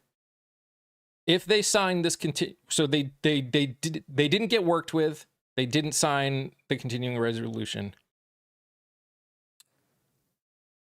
So we're dealing with a government shutdown. That's bad. Let's say they signed it. It extends it for 7 weeks, according to the Republicans. That will allow them to, work to get a real budget passed, even though they had since March to do it. Who's to say they're actually going to do it? Who's to say they're not going to do the same thing and put another thing through and try and force the Democrats to accept it or shut down the government? Why do we think that they would do anything different than they did this time then? I know that there are Scott's put ideas forth as to why they would do it, because they don't want people's bills to go up and they don't want to get blamed for it. That's a possibility. But I don't trust them. I don't trust the people that support the Republican Party to see reality in anything other than their whacked out lens. Yeah, I mean, you know my point. I made it yesterday that it would have been better to have this fight in 7 weeks, but we have the fight now, so that's all irrelevant. I deal with reality, and this is the reality now. I would have waited the 7 weeks because after 7 weeks, people would have gotten next year's insurance bills, and the health care would be going up 25 to 75%. That's not my statistics. That's the statistics according to the ACA. Everybody would be going nuts about that, and they would be blaming the Republicans. Now, the Democrats, I think, will end up getting what they want on the ACA, but nothing else. And nobody gets the credit for it. So I was speaking pure politics, not the politics of the issue, not the morality of the issue. And Kia and you both made a good point yesterday that after the March fiasco, the Democratic base would not have stood still. I believe Kia said they're going to go apeshit, and she's right. So they had to do it now. It's just in a perfect world, I wish this timing had come up November 21st rather than yesterday. But we're in the fight now, and at a bare minimum, they've got to roll back the ACA subsidy cuts. And if they don't roll it back, we keep the government shut down. Now, will that benefit the Democrats politically? Probably not. It might end up being a wash. But there is a disconnect here, as you alluded to, between what is the right thing to do and what is the best thing for them politically to do. And they're doing the right thing. They've chosen to do the right thing and not the politically advantageous thing. And there's something to be said for that. Did you want to say something, Theory? Yeah, Scott, and you and I have had discussions of this ilk, maybe not on this topic, but, I don't think that 70 weeks and a Republican seeing their new insurance bill, I don't think they would have, as a voter, thought it was the Republicans' fault, no matter how hard we screamed it from the mountaintops, because their propaganda channels would have been working for the next 7 weeks to soften this blow, to blame the Democrats, to blame the left, to already preemptively do a messaging blitz to ensure that those people wouldn't think that it was the Republicans' fault anyway. You're not, with all due respect, I don't think you're following my point. Let us assume there was no shutdown yesterday, and that the shutdown date is the original date of November 21st. That would have been the shutdown date. By that time, two things will have happened. People will have received their insurance bills, both those who get the subsidies, 27 million Americans, and everybody else's insurance. Your 2026 bill comes in the beginning of November. Secondly, another thing happens in the beginning of November. You're going to see Democrats elected in a landslide in Virginia and quite comfortably in New Jersey. All this hand-wringing in New Jersey is ridiculous. Cheryl's going to win. The Republicans are going to be in a panic, and what I'm saying from a purely political standpoint, it would have been great to have that battle when you have all the chips on your side of the table. But we, woulda, coulda, shoulda. I'm not going to talk about fantasies forever. We're in the fight now. So we've got to hold out for, at the very least, a rollback of the subsidies, the cut of the subsidies to the Affordable Care Act, which is generically known as Obamacare. That will benefit 27 million Americans. That's a battle worth having, and that's the battle we should fight. Yeah. I hear you. I think what I'm saying is that the battle would just look different, because I think that we've seen the GOP has a great comms strategy, and what we think may have impacted people's view on the efficacy of what's happened, like when they receive their bills, for example, because it would be 27 million people receiving their bills, everyone else receiving their insurance bills. I don't know that it would really matter as far as the GOP is concerned, like people who follow the GOP. Yeah, and we can agree to disagree on that. I tend to think that among the converted, you're quite right. It doesn't matter what happens; they're not going to vote for a Democrat. Yeah. However, of the 77 million votes Donald Trump got, only 40 million of those are MAGA. He got 37 million other people, and those are the votes I'm talking about. I'm not talking about convincing MAGA of anything. Yeah. EMT. First off, Obamacare was signed into law in 2010. The only shutdown that happened under the Obama administration was for 16 days in 2013. There was a standoff, sure, because they wanted to do more funding, but Obamacare was signed into law in 2010. Mike, you need your head checked. I do? I'm joking about a comment made. Oh. You people need your heads checked. Oh, yeah. Theory, did you know that you need your head checked, Kia? Absolutely, I do know that. Yeah. I know. I've needed my head checked for I about pay someone 68 a years. lot of money to check my head. Yep. EMT, I just want to point out that these people come into the chat and they don't understand how to argue, because they also need their brains checked. When you say Obama shut down the government for Obamacare, you're placing blame on a president for a government shutdown. So why aren't you placing blame on this president for this government shutdown, if that's your position? Yeah. If your understanding of how government shutdowns work is that the president is to blame for their own motives, why the hell are you coming in here not blaming Trump? By your own logic. You know why, Theory? Because nuh-uh, Daddy Trump can't do anything wrong. No. He's so smart and so big.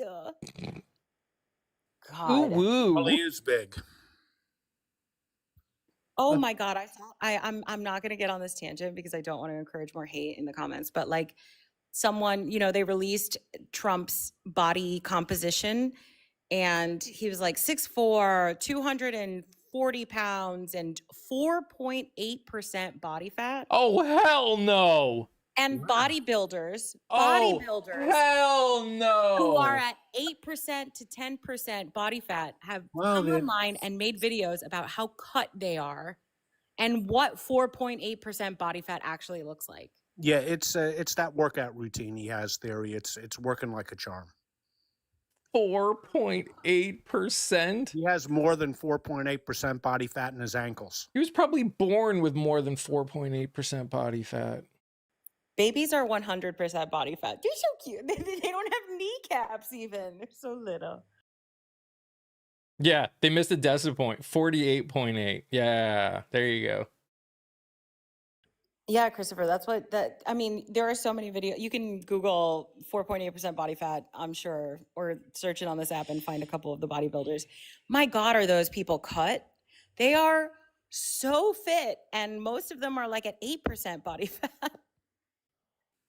Where they're We'll just see talking how about this goes after a couple of weeks, but I have a feeling that the Republicans body by themselves, Big Mac. I think that the Republicans themselves will give up the subsidies on the ACA. I don't think they want to piss off 27 million Americans. I think they will overcome their conservatives, and that'll be their concession, but that's all they'll go. They won't go any further than that. But we'll see. We'll see how it plays out. But that's my prediction, so you can rub my nose in it in a couple of weeks. But I think the Republicans will cave on the ACA because I think they want to cave on the ACA. Don't forget, when the big, beautiful bill was passed, all the pain, except for the ACA cuts, is after the midterms. This is the only pain that's going to be administered before the midterms or the cuts to the ACA. And people will find out about those around November 1st. So I don't think the Republicans want that. Yeah. And that's why I think that they will cut back, or they will renew the subsidies for the ACA and let everybody wait till after the midterms for the big guns to come out when SNAP benefits and Medicaid are eviscerated. Which is why it is imperative for ACA is not a failure, Patricia. Grow up. Is it perfect? No, it's not perfect, but it's not a failure. You obviously have no idea what a failure is if you think it's a failure. Allowing ACA, literally yeah. tens of millions of people to get healthcare when they otherwise wouldn't is not, by its very existence, a failure. In addition, not only the 27 million people getting their health insurance through the ACA, but as importantly, the Medicaid expansion has brought health care to a great many states that otherwise would not have it. A lot of rural areas would not have accessible healthcare if it weren't for the ACA. And here's another reason I think that the Republicans will give that up, because the ACA is more popular with their people than it is in blue states. Why? Because I got the stats, you knew I'd come up with them. 8.5% of healthcare recipients in red states receive subsidies versus only 3.2% in blue states. That's why. Maureen, they're hurting their own people. Maureen, the ACA would have been a lot better if it wasn't for the concessions they made with Democrats. There were Democrats that they had to make deals with to get it through. They had a supermajority in the Senate. One of the few times that they had a filibuster-proof majority in the Senate. One of the few times that it ever has happened. And they got it through, but they had to make concessions to Democratic senators to get it passed. Again, would it have been perfect? No. But if perfect is your only bar for getting things done in this country, then we are literally never going to get anything done anywhere, anytime. Then nothing has ever gotten done. We've never done anything right because if perfection is your only measure of success, then we've succeeded at 0% of things. Yeah, I mean, when you're talking about constituents, 8.5% of your entire state's population is getting subsidies from the ACA, and you add to that another 31% in Louisiana or 35% in West Virginia of the entire state is on Medicaid, and you start cutting that, you're not going to please people. And that's why I think they don't want any of the pain to hit before the midterms. They're in a bad enough position. By the way, it's not going to help them, but they're in a bad enough position. I think what you've pointed out, Scott, makes sense to me from like a messaging perspective too, and from a historical messaging perspective for the GOP. They have a tendency of creating a problem, creating an enemy for that problem, creating a lot of buzz around this problem and this enemy, and then offering a really terrible solution at the end of it to the problem that they caused. Jack, you think we're going to have a conversation when that's the first thing you do when you come in and say it? You're just going to get to not take part in this conversation. You can say you disagree, and I'm going to be straight. Anyone can come in and say they disagree that the GOP shut down the government. Dems will fold. The government's already shut down, Tony. Like they didn't fold. I mean, I guess technically they could fold in the sense of they could end up signing the exact same CR that they said they wouldn't sign. But in terms of whether or not they will fold and sign the CR and prevent a government shutdown, they already have not folded. Yeah, by the way, Mike, Jack has no interest in having a conversation. Oh, I know. That's why you got muted. Yeah, he has no interest in it. And I doubt Tony does either.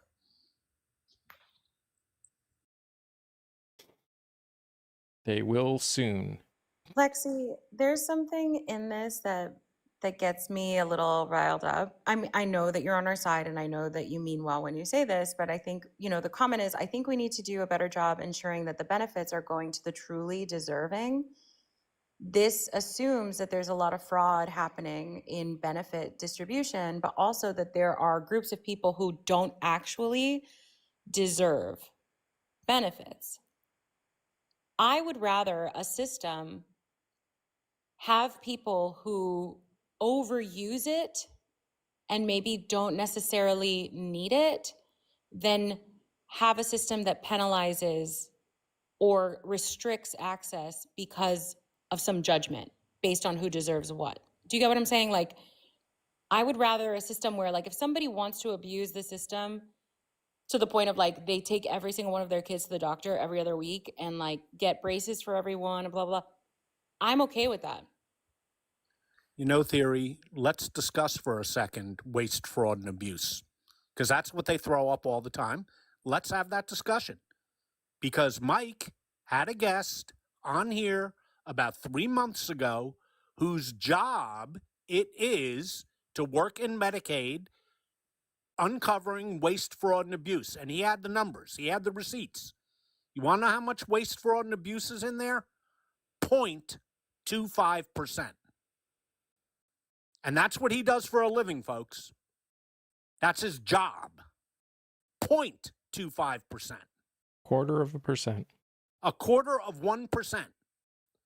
I forget the guy's name, Mike. You may remember Captain him. Something. Captain. Yes, Captain.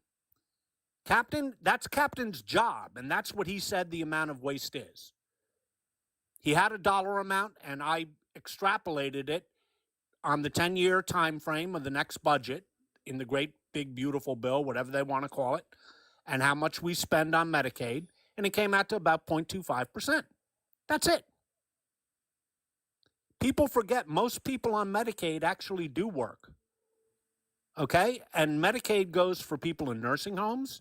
It goes for children. You want to put a 2-year-old, have them work in a coal mine?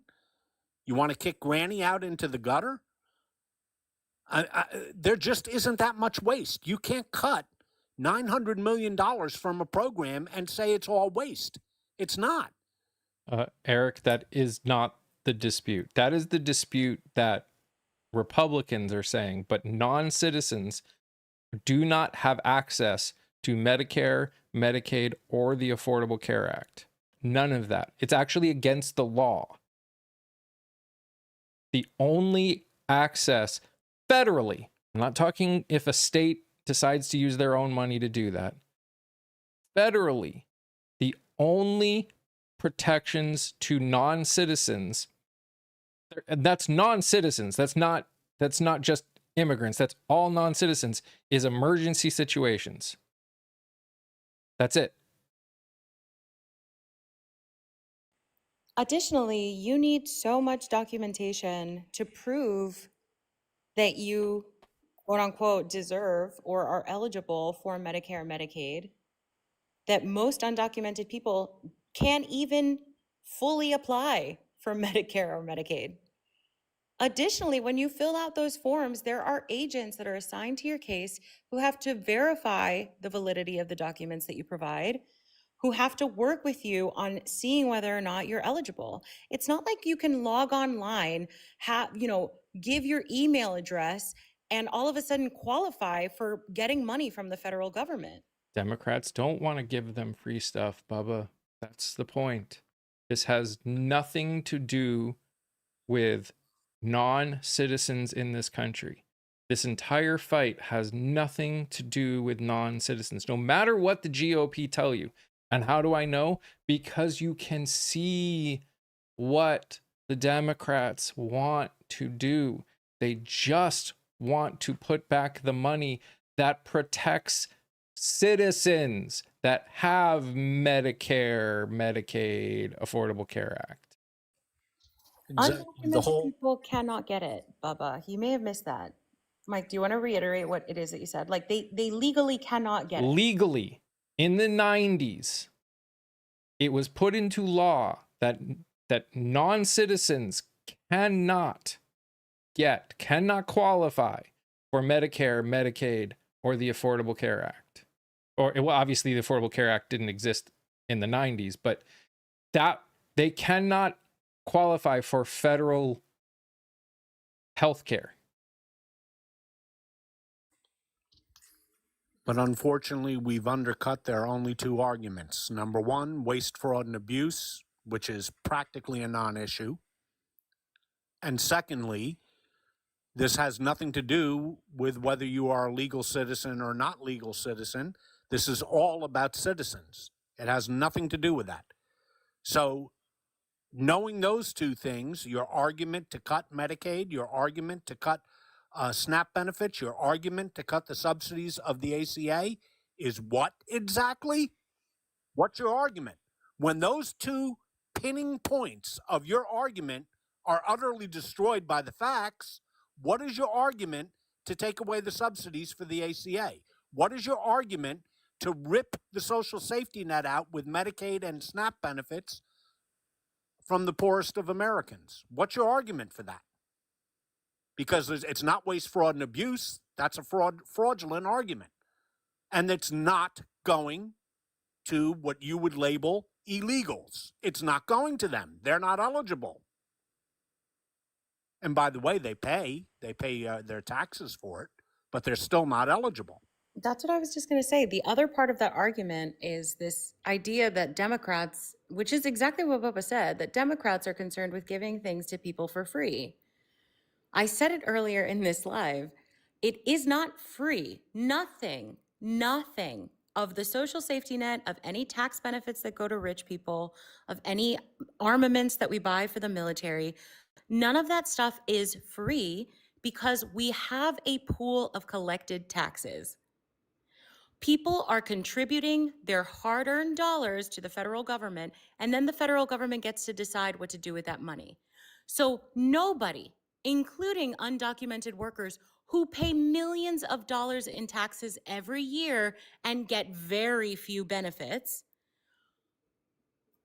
they are contributing money into these funds. Anything that is given to them or any social safety net that is created that would benefit anyone is not free. No one is looking for a handout. We are just trying to better budget the pool of money that we have collected from United States citizens and undocumented workers who contribute their taxes. I don't understand where this idea of free came from. It's not like, oh, where's this money coming from? This money is already there, babe. This money was collected before you had a chance to even think about it. And yes, 52 Republicans voted for the budget bill, and 3 Democrats also voted for it. And I'm looking who they are, and I can almost guarantee I know who one of them are. Because there's a reason. Yep, Fetterman. Shocker. You want to talk about mental decline? Something happened to Fetterman Didn't he have like a heart attack or something? Yes, I think it was a heart attack. He had a stroke. He A had stroke. a stroke. He had a stroke. Stroke. And he's been dealing with moderate to severe mental health issues by his own admission. I'm sorry, Beach. Did you suggest that Fetterman is woke? Is that what you're saying? Because that's what woke means. So You- I think you're misunderstanding And something. then Cortez Masto from Nevada was the second yay.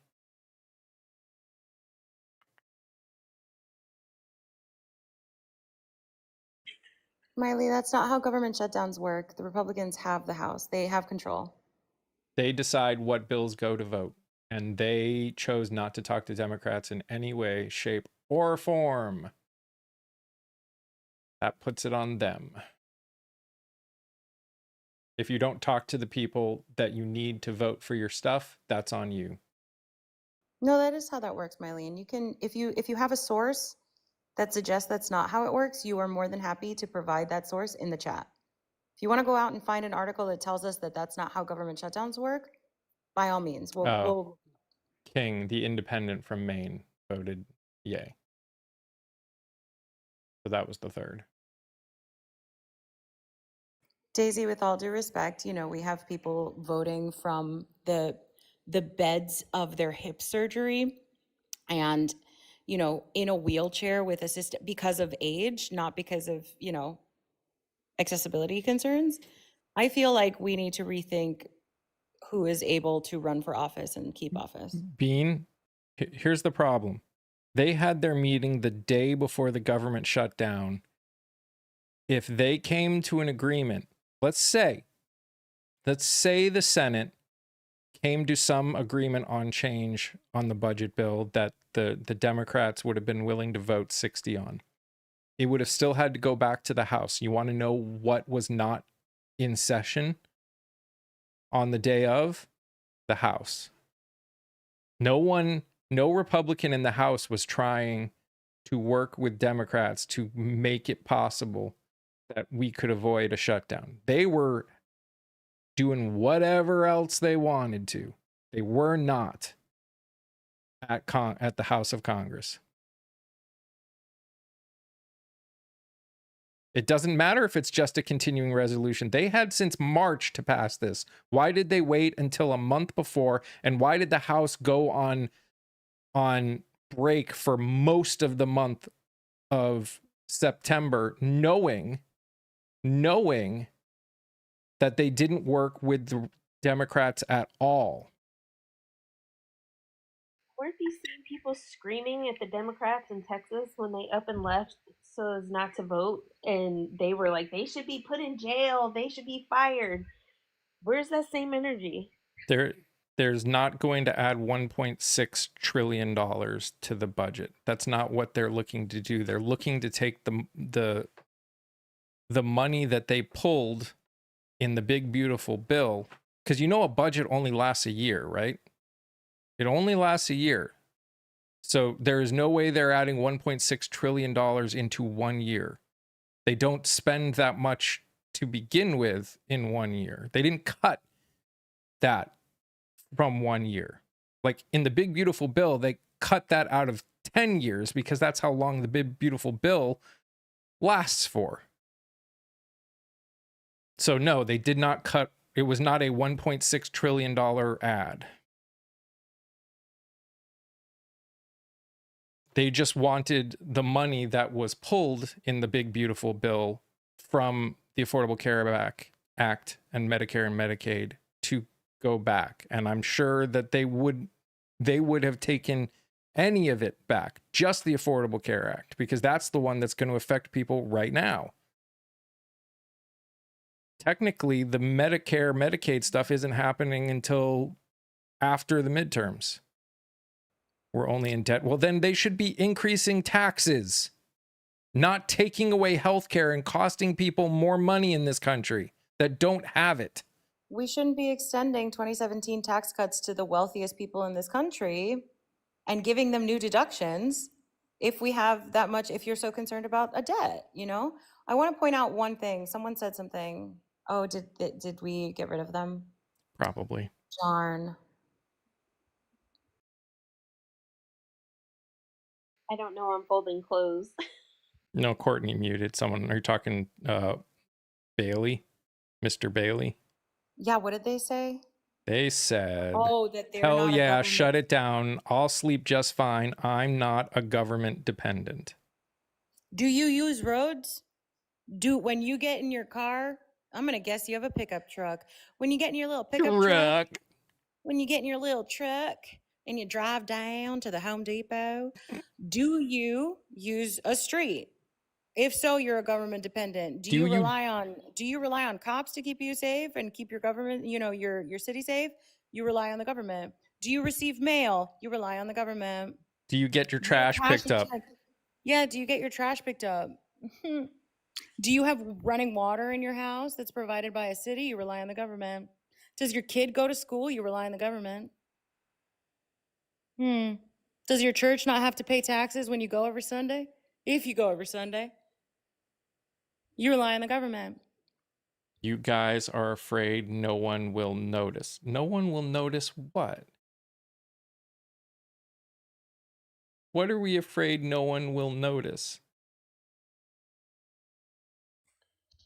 By the way, Theory, I'm guessing F-150.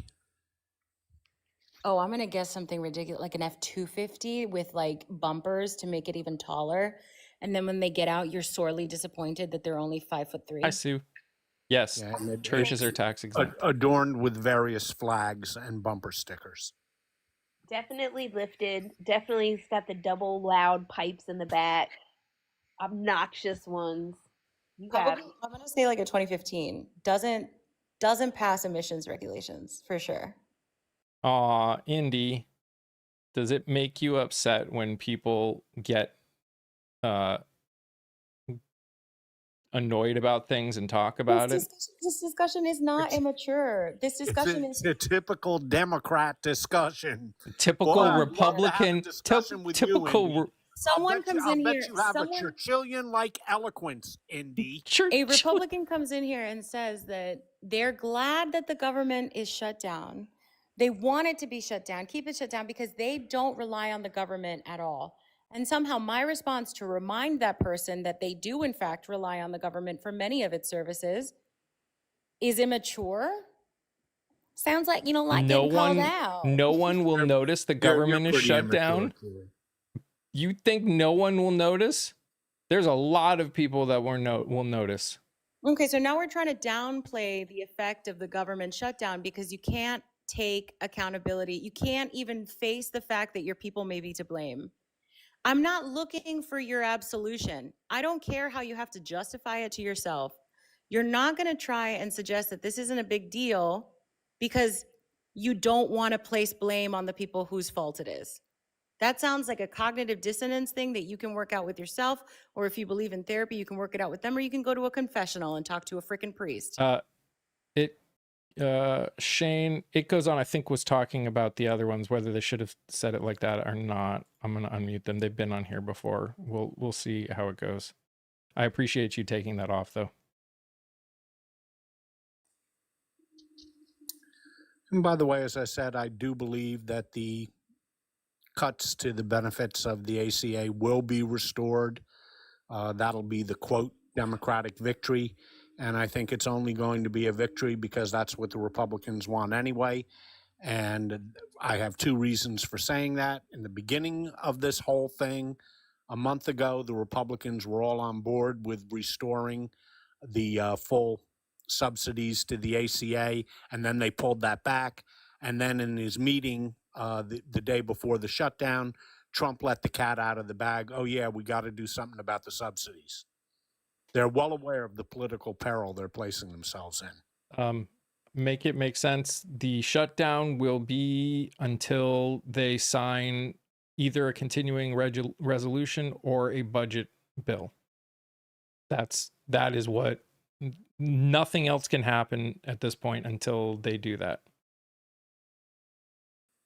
Yeah, Brianna, the way I think this is going to go is you're going to have 3 or 4 days of no meetings. They'll, some secret meetings in Congress where they say they're meeting with each other, but leadership on both sides will be posturing. Trump will be posturing, and then they'll get down to talks. But you've got to go through the Fox News and the MSNBC posturing stage before that. And if it were up to me running the Democratic Party, I wouldn't have Hakeem Jeffries or Chuck Schumer being the public face of this. I wish we could get a governor or somebody like that to be the public face of it. But our messaging sucks anyway, so might as well continue. So if it was 7 weeks, Bean, that would be the longest shutdown ever. And the last longest shutdown ever was detrimental, to say the least. If it goes 49 days, we're going to be in some serious issues in this country. Because if like flying, half, if not more, of TSA will walk off the job if they have to go 7 weeks without getting paid. You'll see military leave. You'll see government, what the federal government does and still needs to do, no longer be in existence. You like people working flight control. Air traffic controllers are being told that they don't have to show up, but they should show up. But those that don't show up get free leave, unpaid. They can't hold them accountable for not showing up. You think your air travel is going to go over well when you have most of the air traffic controllers not showing up to work because they don't have to? Well, as you know, Theory, you take your life into your hands flying into Newark even before the shutdown. Come on, don't even get me started. Yeah, right. And by the way, Chex Mix had a very good point in chat. I don't know if people have discussed this before, but it's one of those light bulb moments for me. We already have a dispirited and really hurting federal workforce across the board, everywhere. The federal workforce feels beaten up. They feel betrayed. They feel villainized. And Chex Mix pointed out this is going to be very bad for their mental health. And Chex Mix is 100% correct. There's a lot of fear. There's a lot of people who lost entire teams and are maybe one of two people that are left at these jobs taking on the workload of all the people that left, who have their jobs constantly dangled in front of them by this administration. I don't know if any of you have jobs, but do you know what it's like to go to work with that level of like responsibility, fear, feeling like you're lucky, but also feeling like survivor's guilt because everyone else got fired? There's so much pressure on American workers as it is. We don't need our president and this administration to make people more afraid. Let people do the jobs that they're hired to do, period. You don't have to influence them in this way. It's not going to get you a better result. Yep.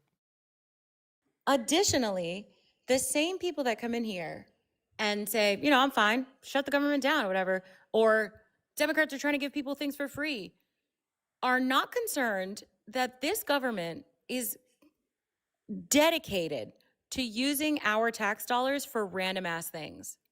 Like money that we put into the pool for services for ourselves. The reason that we pay taxes is for ourselves. You pay taxes so that your roads work. You pay taxes so that your kids can go to an okay school. So your corn isn't as expensive as it could be. All of these things, you pay these taxes, right? The government is taking those taxes and flying military officials from all over the country and the world to attend a conference put together by Pete Hegseth to what? Tell them that beards are not okay in the military again? Could have been an email. And they don't want fatties. And they don't want fatties and women suck? Could have been an email. Put it in writing, babe. Let me read it at my own time. And we're also spending our tax dollars to send the president of the United States to go watch golf and every other major event going on. Like, do you understand how much money we spend every time he goes to one of these things? We could have used our millions and millions of tax dollars to do any number of Could have things. been a signal instead of- leak. Yeah, could have been a signal leak. We paid Doge. We paid Doge to steal our most sensitive data and to leave our federal data open for attack. We paid them with those tax dollars that you don't ever see that are already there to do that shit. And people are okay with it. The Department of Urban Housing and Development that changed, the website that changed yesterday to include a message about how the radical left is to blame for this stuff. Guess who paid for that dev team? Guess who paid for that website update on the fly? American taxpayers. Yep. Why are we okay with an administration taking the money that we put there for ourselves and doing whatever they want with it, giving tax cuts to rich people? How would you feel if you at work had a collection of money, right? And all of a sudden, someone arbitrarily decided to give all that money to your CEO who already makes 300% more than you do? Oh, and just in case anyone was wondering, the other thing that is, and again, will they end up doing it? I don't know, but this is what they're saying they're doing. Don't expect a jobs report. Don't expect an inflation report. Don't expect any reports. And if you get them, definitely don't expect them to be true. But I don't think we'll get any of them.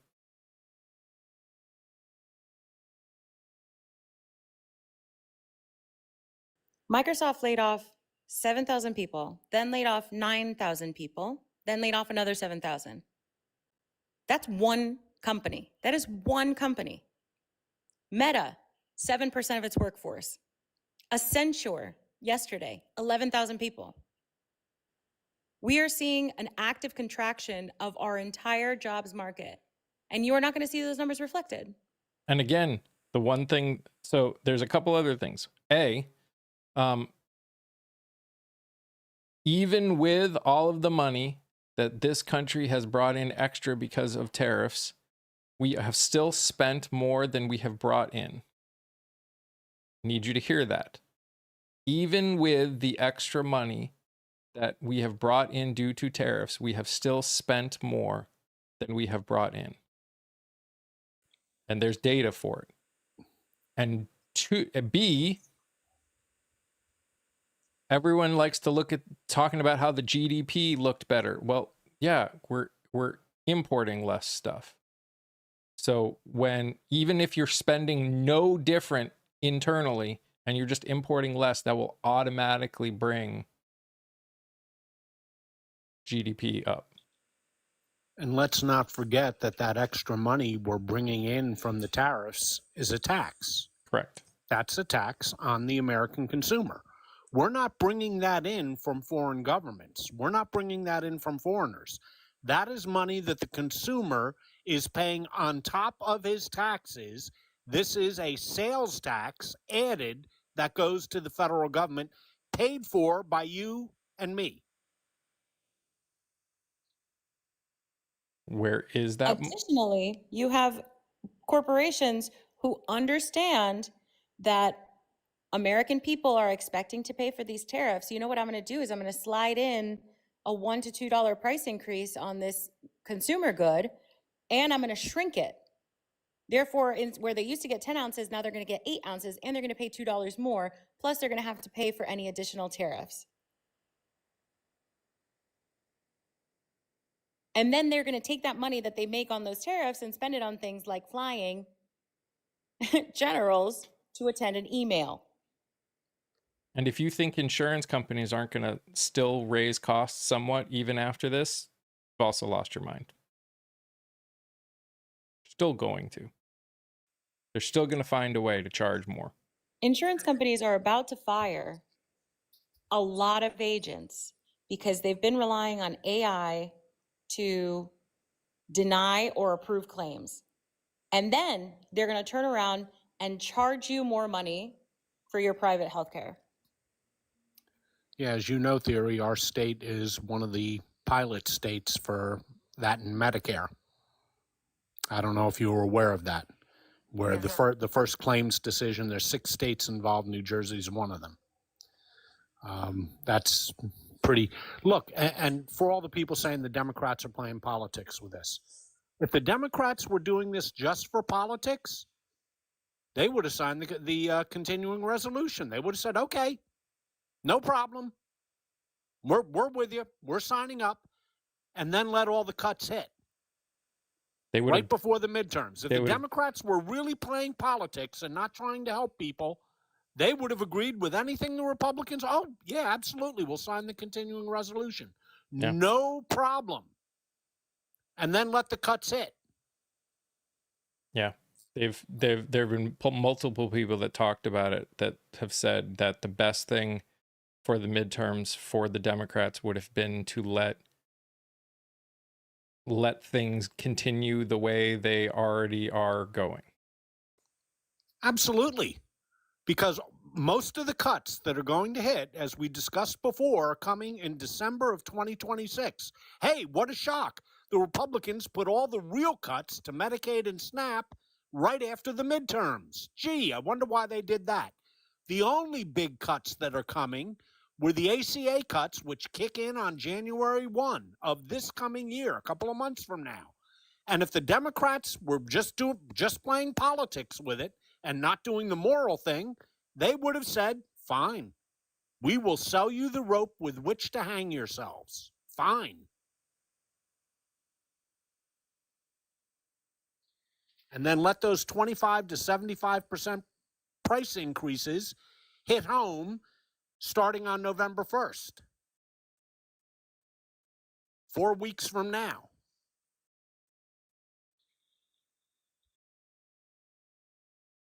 So while we're on the topic of healthcare, Sissy Sue asked if RFK got rid of prior authorization. This is a complicated topic. RFK and some health insurance companies have entered a totally not legally binding, soft spoken agreement that by 2027, they're going to make authorizations near immediate. That does not mean that you don't require pre-authorization. It just means that your authorization takes less time now. Additionally, the way that they're able to do this is with AI. Mm-hmm. The way that there's so what RFK did was say to health insurance companies, hey, all of your health insurance, the people that pay money for you to provide health insurance for them are complaining about your use of AI in denying them claims. Why don't you use more AI to deny their claims faster? That is literally what is happening. And they're spinning it as pre-authorization is going away, except you still need authorization. It's just going to be faster. And the likelihood of you getting denied is way higher because, as we've seen, AI has a tendency to deny people claims more than approve them. Mm-hmm. If you want to contest that claim, then you go right back into the cycle. That's going to take you even longer now because those agents that used to do the pre-authorization are fired. Mm-hmm. So now you have a longer queue. So get ready to wait.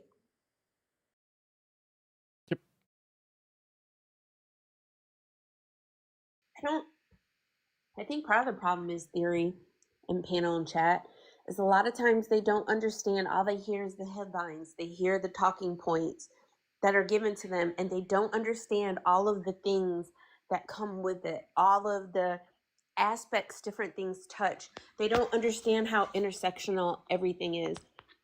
They don't understand by when you cut back food stamps for people, what is that also going to do? The grocery stores are going to start losing money because people are not going to have as much money to be able to spend at the grocery store to buy food. That means they're going to have to lay off workers if they're not making as much money. I don't think people understand that there's multiple things that go to it. And then also, when you get people who are really hungry, they don't have food, they don't have health insurance. What's going to happen when they get sick? Where do they go? To their emergency room.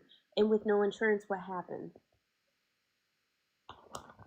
I don't think they understand. There's just so many things all connected together. I mean, yeah, you know, Kia, that's a good point, and that was talked about in that New York Times article that I was referencing before about your neck of the woods in North Carolina. The big loser with this pilot program going away and the North Carolina state legislature refusing to refund it, the big loser here is not just the people who aren't getting healthy food and not just the people who are not getting their homes repaired. The big loser are local grocers and farmers who all this money was spent locally buying produce from North Carolina farmers. And now they're screaming. They're saying, wait a second, we have signed contracts to buy my entire crop of tomatoes, to buy my corn, to buy my whatever. That would go directly to these people. And now they're stuck. And if you want to follow what the end game is for people in positions of authority and power to do this, it is to drive farmers out of business so they foreclose on land they can buy at pennies on the dollar. That is not a conspiracy theory. That is how disaster economics works. There is a whole field of study about how crisis creates an over-privatization of things, and it always benefits rich people. It always benefits the people with enough capital to swipe up those pieces and parcels and stocks and whatever at lesser cost. So the reason that this is all happening is so that those small farmers who are subsistence farmers or slightly above subsistence farming have to go out of business. When those contracts get canceled, they can't do anything except go out of business and sell at a loss to who? Who are they selling to at a loss? All right, billionaires and millionaires who want to buy up the land at cheap. And we're not even discussing what it means to have a limited number of farms producing in the United States of America for our food safety. If you are someone who is concerned with what is in our food, this should be deeply concerning to you. We have less farmers producing things, so when we have outbreak, it will affect way more of the industry, and it will be way harder to mitigate and cut. And people will go hungry way faster. And again, will they do it? Who knows? But there's talk about our tax dollars going to bailing out farms again. And in my head, I'm just like, we're spending our tax dollars to bail out farms of a problem that the same government that wants to bail them out caused by making it so they can't sell their product anywhere. Our deficit is increasing so that we can continue giving tax cuts to the people who make the most amount of money and contribute the least amount to the economy. Every time we make a tax cut, every time we introduce $1.6 trillion into a budget. Yeah, following up on what Mike said, the soybean farmers, China is now buying zero of our soybeans. They're getting them all from Brazil, which is even more than they did the first time around when Trump tried to tariff China. And so now we're going to bail out the soybean farmers. I got a better idea. How about just get rid of those stupid tariffs? They caused the problem. They're literally like the arsonist who lights a house on fire and then goes and grabs the neighbor's hose and tries to put it out. It's ridiculous. I mean, that's why I agree with you, Scott. What you just said is why I'm partial to agree with you on them, finding a way to sign ACA back right now, is because they create problems. They create a lot of buzz around that problem. And then instead of coming back with a solution that works for everyone, they come back with something so bad, but it is a solution. And it convinces people that they weren't the ones at fault in the first place. That's what we're seeing with soybeans. It's what we're seeing with beef. It's what we're going to see with ACA. It's what we're going to see across the board because this is their MO. Genuine question. What can we do about it besides vote? Call your congressperson. Call your and then congressperson. Call them again and tell your friends to call them. Join music festivals. Find a community. There is only so much that we can do right now. That does not mean anything couldn't change at any moment. That if we have learned one thing, or if we should have learned one thing over the last 20 years, is it takes one event to completely change what change everything. It doesn't take much. Although usually the event that it takes is usually something big, but it doesn't take much to change things. What we have available to us right now is personal, on the personal side. Find a community that yes, we were this divided. It was just more in silence. It was not considered. The reason we are this divided is because we do not agree on fundamentals anymore, and we're unwilling to do that. We're unwilling to look at fundamentals and then go from there. Find a community that you can support and can support you. If you have the capabilities of, join music festivals. No matter what anyone tells you, if they get large enough, they will mean something. Call your congressman. Vote in primaries. I also yeah, I'm sorry. I also want to point out, who said it? Was it Brianna? I think Brianna said earlier, where we spend our money is incredibly important right now. If you are someone who is really concerned about food safety, I would recommend joining a CSA. Find a farm near you that offers, a share program, which is like you get a box from the farm and they select the vegetables for you. Sure. But it is a way to like buy into the farm production for the year. If you're somebody who cares about healthcare, get active in your local community, better understand, like to Kia's point, it's really hard to understand the intricacies of these systems because they're intentionally super intertwined with each other. So if you really care about healthcare, figure out, are there ways you can give your time to, Meals on Wheels, or is there a local version of that that's helping people in need? There is nothing that we can do that will fix this problem with a snap of a finger, unfortunately. And Steve, I've already answered your question. When the US exports goods to other countries, whether or not the other countries choose to charge tariffs is on the other country. Moreover, Americans do not pay those tariffs. The people receiving those goods pay those tariffs. Can it affect Get paid us? no matter what. Can it affect us in the sense of that country may buy less of our stuff? Sure. That is the most that it could affect us. At the moment, the US isn't exporting much. No. Can you name our largest exporter, Steve, as you're asking this question?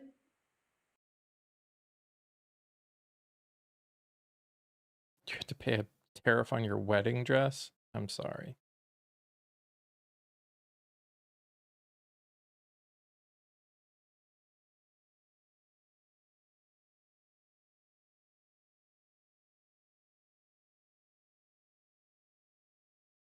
Isn't MetaShare socialism, beach golfer? And again, this is not a question of whether we agree on more than we disagree. I think there is a lot that both sides actually agree on. The problem is the fundamentals. The problem is there is one group that looks at all humanity, that things like that all people, no matter your race, religion, gender, or identity, deserve rights, respect, dignity, and safety. And there is another group of people that look at certain groups of people as others, as not worthy of the same level of respect, dignity, and safety. And how can we have a conversation with people that see that? How can I be asked to have a conversation with you about prices of survival when you don't see all people of worthy when you come out and and again, I'm not talking about you specifically, but I'm talking about people that are on the right that try and be part of these. If I'm having a conversation with someone on the right and their first response to people suffering is, well, they need to stop being lazy, that statement goes against my fundamentals, because those people are suffering. And your statement of they are just being lazy ignores the realities that cause so many people to suffer.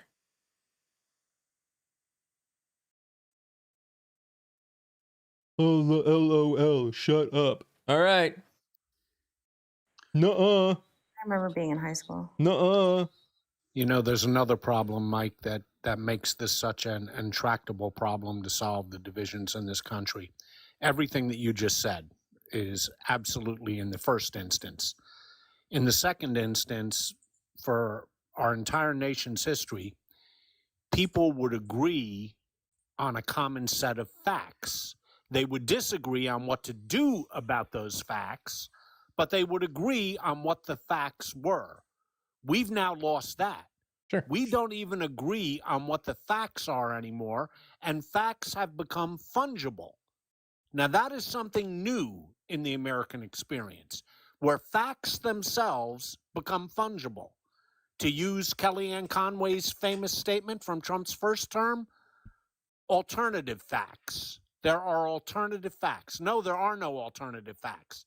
Facts are facts. And then you have a political argument as to what to do about those facts, but you agree on the common core facts. No, now everything is called fake news. If you don't like what the facts are, you fire the head of the Bureau of Labor Statistics. You fire them because you didn't like what the facts were.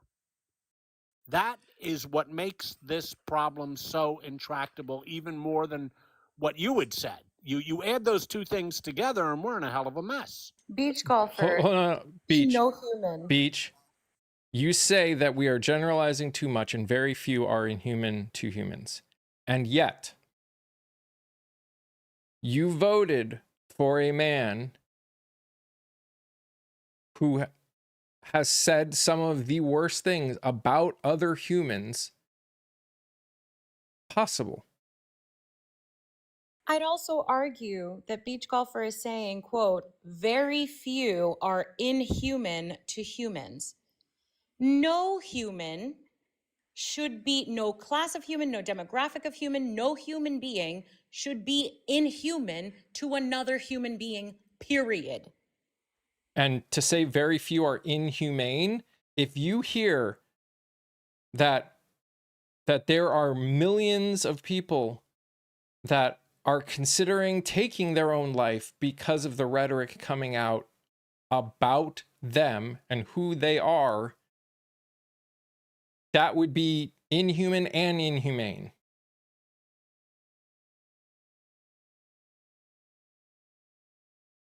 Guys, can we please stop answering the guy Steve stands in the comments until he answers my question?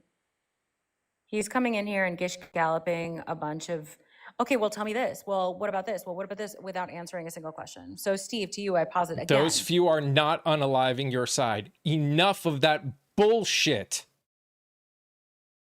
Those few are millions upon millions upon millions of people in this country. They are not unaliving your side. Grow up. You can literally Google it, beach golfer. You can Google extremism. You can Google pew-pew violence, mass pew-pewings, bombings. You can Google any number of things. And if you want to look at politically, it's the right. And it's an increase since 2016. Yep, that's absolutely correct. And that's not to say that the left doesn't have that issue.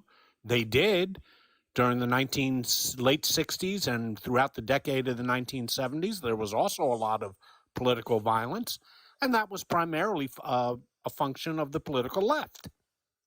But right now we're in an era where most of the pew-pewings, most of the bombings, most of the political violence is a result of right-wing extremism. And that's according to the FBI. And that's according don't to take data. my word for it. Yeah, exactly right. Don't take my word for it. Please Google it. Google it. You'll Beach find out in golfer. about 2 minutes. I'm not here to engage in your feelings. I'm not here to like Scott was saying, facts are not fungible here. Unless you can provide a source, I don't give a shit what you think. I don't care that you think it is the left that is more inhumane. That's not a point I'm willing to argue. I don't know you. I need data. So unless you have data to back up your claim, it's not a claim, it's just your feelings. And you need to get out of those feelings because we're operating in the real world where And facts are not fungible. correct. Facts are not subjective. By their very nature, if they are facts, they cannot be subjective. Now, can they be interpreted incorrectly at times? Sure. But facts by their very nature are not subjective, even no matter what anyone says. At its root core, what is politics? Politics is taking a common core of facts and then having an argument and discussion and disagreement about what to do about those facts. But when you no longer have a common core of facts and facts themselves are being disputed as somehow being wrong, or you have your alternative facts, then having a rational political debate becomes impossible because you don't agree on the core premise of what those facts are. And facts are, and you're exactly right, Mike, they're not subjective, they're objective. And they aren't fungible. Facts are facts.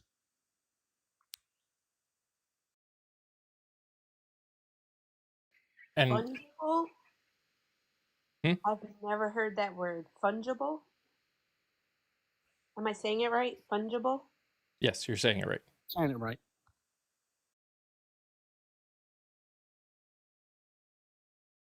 So Steve's stance is someone who came into this chat and demanded over and over again for us to answer the question whether or not when the US exports goods and services, or goods, I should say, not services, does the receiving country pay tariffs on those goods? We answered him for that question that he kept spamming in the chat, and I asked him to provide me with our top exported good.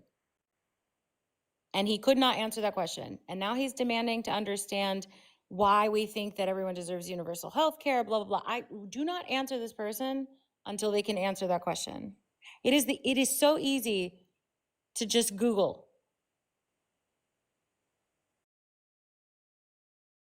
You've answered, it's good. Yeah, and you haven't answered me, which is why I'm blocking you from continuing to spam the chat, demanding that people give you their ideas for a better world. Prove to me you're arguing in good faith and not just gish galloping. Not just what? Gish galloping. What's that mean? It's a form of debate, which is to continue moving the goalpost, basically. Oh, okay. MAGA arguing then. Okay, got it. Yeah. That's okay. I'm slow on these new terminologies. I didn't learn that. Fungible? Gish No, I know what fungible means. But straw man? Yeah, we're learning yeah, new well, things. straw man goes back to my day too. I just learned yesterday who Bad Bunny was. I think we Bad Bunny was a cartoon. I think we mass export embarrassment. I'm so glad you learned who Bad Bunny is, Scott. That's where I'm from. Yeah, I'm not from Bad Bunny, but I'm from Puerto Rico. You're from Bad Bunny? That would I be. didn't know until last night. I heard this phrase over and over: Bad Bunny, Bad Bunny, Bad Bunny. I thought it was a cartoon character or something. I didn't know. I'd watch a Bad Bunny cartoon, to be fair. Scott, do you want to do the ad? I have a interview I'm doing at 12:30, so I got to jump off right away. Okay, folks, as always, a fascinating conversation, an informative conversation, and I hope you'll all agree, an entertaining conversation. And that's all thanks to your host, Mike. And if you look up in the upper left-hand corner of your screen, you're going to see Mike's name. But what's next to Mike's name? That's what I want you to look at. That little orange heart. Please tap on that heart. You all know what's going to happen. a box is going to drop down. And on the right-hand side of that box, you're going to see 6 small rectangular boxes. Some will be blank. Ignore those. Others, however, will be shaded in black. Please tap on those black boxes. That way your content creator who works very hard gets points. But you already know there's a door number 2 here, folks. That's right. You get just as many points as Mike does. And they're all tariff-free. And they're not subject to any congressional shutdown. Now, where are you going to find a deal like that? So tap on that orange heart right now. Claim your points. Give Mike points. It's worth it. It's the world's ultimate win-win. And while you're at it, that we do have a Discord. It's where members of the community can talk about any subject their heart desires, and you can exchange your point of view on movies, books, recipes, politics. Doesn't matter what you want to talk about. Anything is wide open on Discord. And while we're at it, don't forget about Substack, the Stack. That is where Mike opines on a subject of interest to him that day. You have a choice of listening to it or you can read it, either one. So if you're not signed up for the Stack, please do so as soon as possible. I think you'll find what Mike has to say pretty interesting, and you can agree, disagree. He welcomes your engagement. He welcomes your comments. Last but certainly not least is the Tube. Mike is now posting a lot of stuff on the Tube, usually long-form content with very interesting guests, one of whom is sitting with us on the panel today. She has been on a number of times before. It's always an interesting guest. It's a long-form content, usually about politics, but not always. And it's informative, it's engaging, and it's fun. What a great way to spend 45 minutes to an hour while you sip your morning coffee. I can't think of a better way to do it. I think if you try it just once, you'll agree with me. And there's a second reason for this, folks. You know, we don't know what the future of this platform on the talk is. We don't know where this is all going to end up. It could be just continue like we're doing forever and ever, amen, or it could be all over at any time. We just don't know. So please, if you're not familiar with YouTube, if you haven't subscribed to Mike, it costs you nothing. Please subscribe over on the Tube. Do it today because you never know what's going to happen. Bye, Kia. Yeah, and we're trying to get over there. We're trying to get view hours up to the point where if this goes away, I can still have a place where monetization can happen, because it's because of you guys viewing things that helps me be able to keep doing stuff, because I'm not a huge creator who's getting paid deals from people, no matter what anyone on the RNC says. I do not get paid for any of my work by anybody. The only way I get paid is by the generosity of you guys and your engagement. So if you could go over there and watch stuff, we just released an episode a couple days ago. It needs your support. It's a great episode. You really should watch it. So, yeah. And Christopher, I appreciate you hanging out and interacting. If you stick around and are a part of this, we'd love to have you up another time. Seriously. We love having new people come up. We want to give, it's important to us that people become part of the community before they come up. So hopefully we'll see you around, and we'd love to have you up in the future. So I don't have an accent. They're all saying I have a theory. Do I have an accent? You do. You do. No, I don't. Oh, yeah, you God. do. Yeah, you do. And I love it. And I love it. I have a Churchillian-like eloquence. You are you are what I hope everyone in New Jersey Jersey, continues to sound Krista. like Jersey. forever and ever. It's a Jersey accent. I know I speak too fast, but everybody from the Northeast speaks too fast. That is true. Everybody from Massachusetts, Connecticut, New York, New Jersey, we speak a million miles a minute. I actually try and slow it down when I'm on here deliberately, and sometimes I'll stumble over my words because I know that people in the South and Midwest must be saying, what is this guy on speed or something? I mean, whoa. But Yeah. that's something all of us Northeasterners do. He was joking. He knows he's got one. He just, every time we point it out or anyone points it out, Oh yeah, he I complains. know. Of course, I have an accent. The only people who don't, You the only you people who were don't have an accent are from the Midwest. They're the only people who speak it correctly. you were in a live one evening and we were talking about, oh, someone asked, who is Scott? Because we mentioned you a couple times. And I was like, oh gosh, Scott's the best. He sounds like everyone from New Jersey back in the 80s and 90s. And he's like a nice guy about it. So Yeah. we love your accent. Yep. Thank you. Okay. Thank you everyone for who's up on the box. Thank you everyone who's here for the likes, the gifts, the shares, and the subs. I appreciate you guys so much. Thank you for those who went over to the tube and will go over to the tube and follow and are watching the content. It means more to me. Like when I see your comments that say that you loved it, when I see the likes on it, when I see the numbers go up, it forget what it means in terms of monetization. It means the world to me because it means I'm putting out something that you guys enjoy. So thank you so much. I will see you guys tomorrow morning. No night lives this time. We're no night lives for the rest of the week, I hope. But we'll see you guys tomorrow morning. You guys are amazing just the way you are, and I love you all very much. Stay safe, stay healthy. Remember to sing, laugh, dance, smile, do something that makes you happy. Bye guys.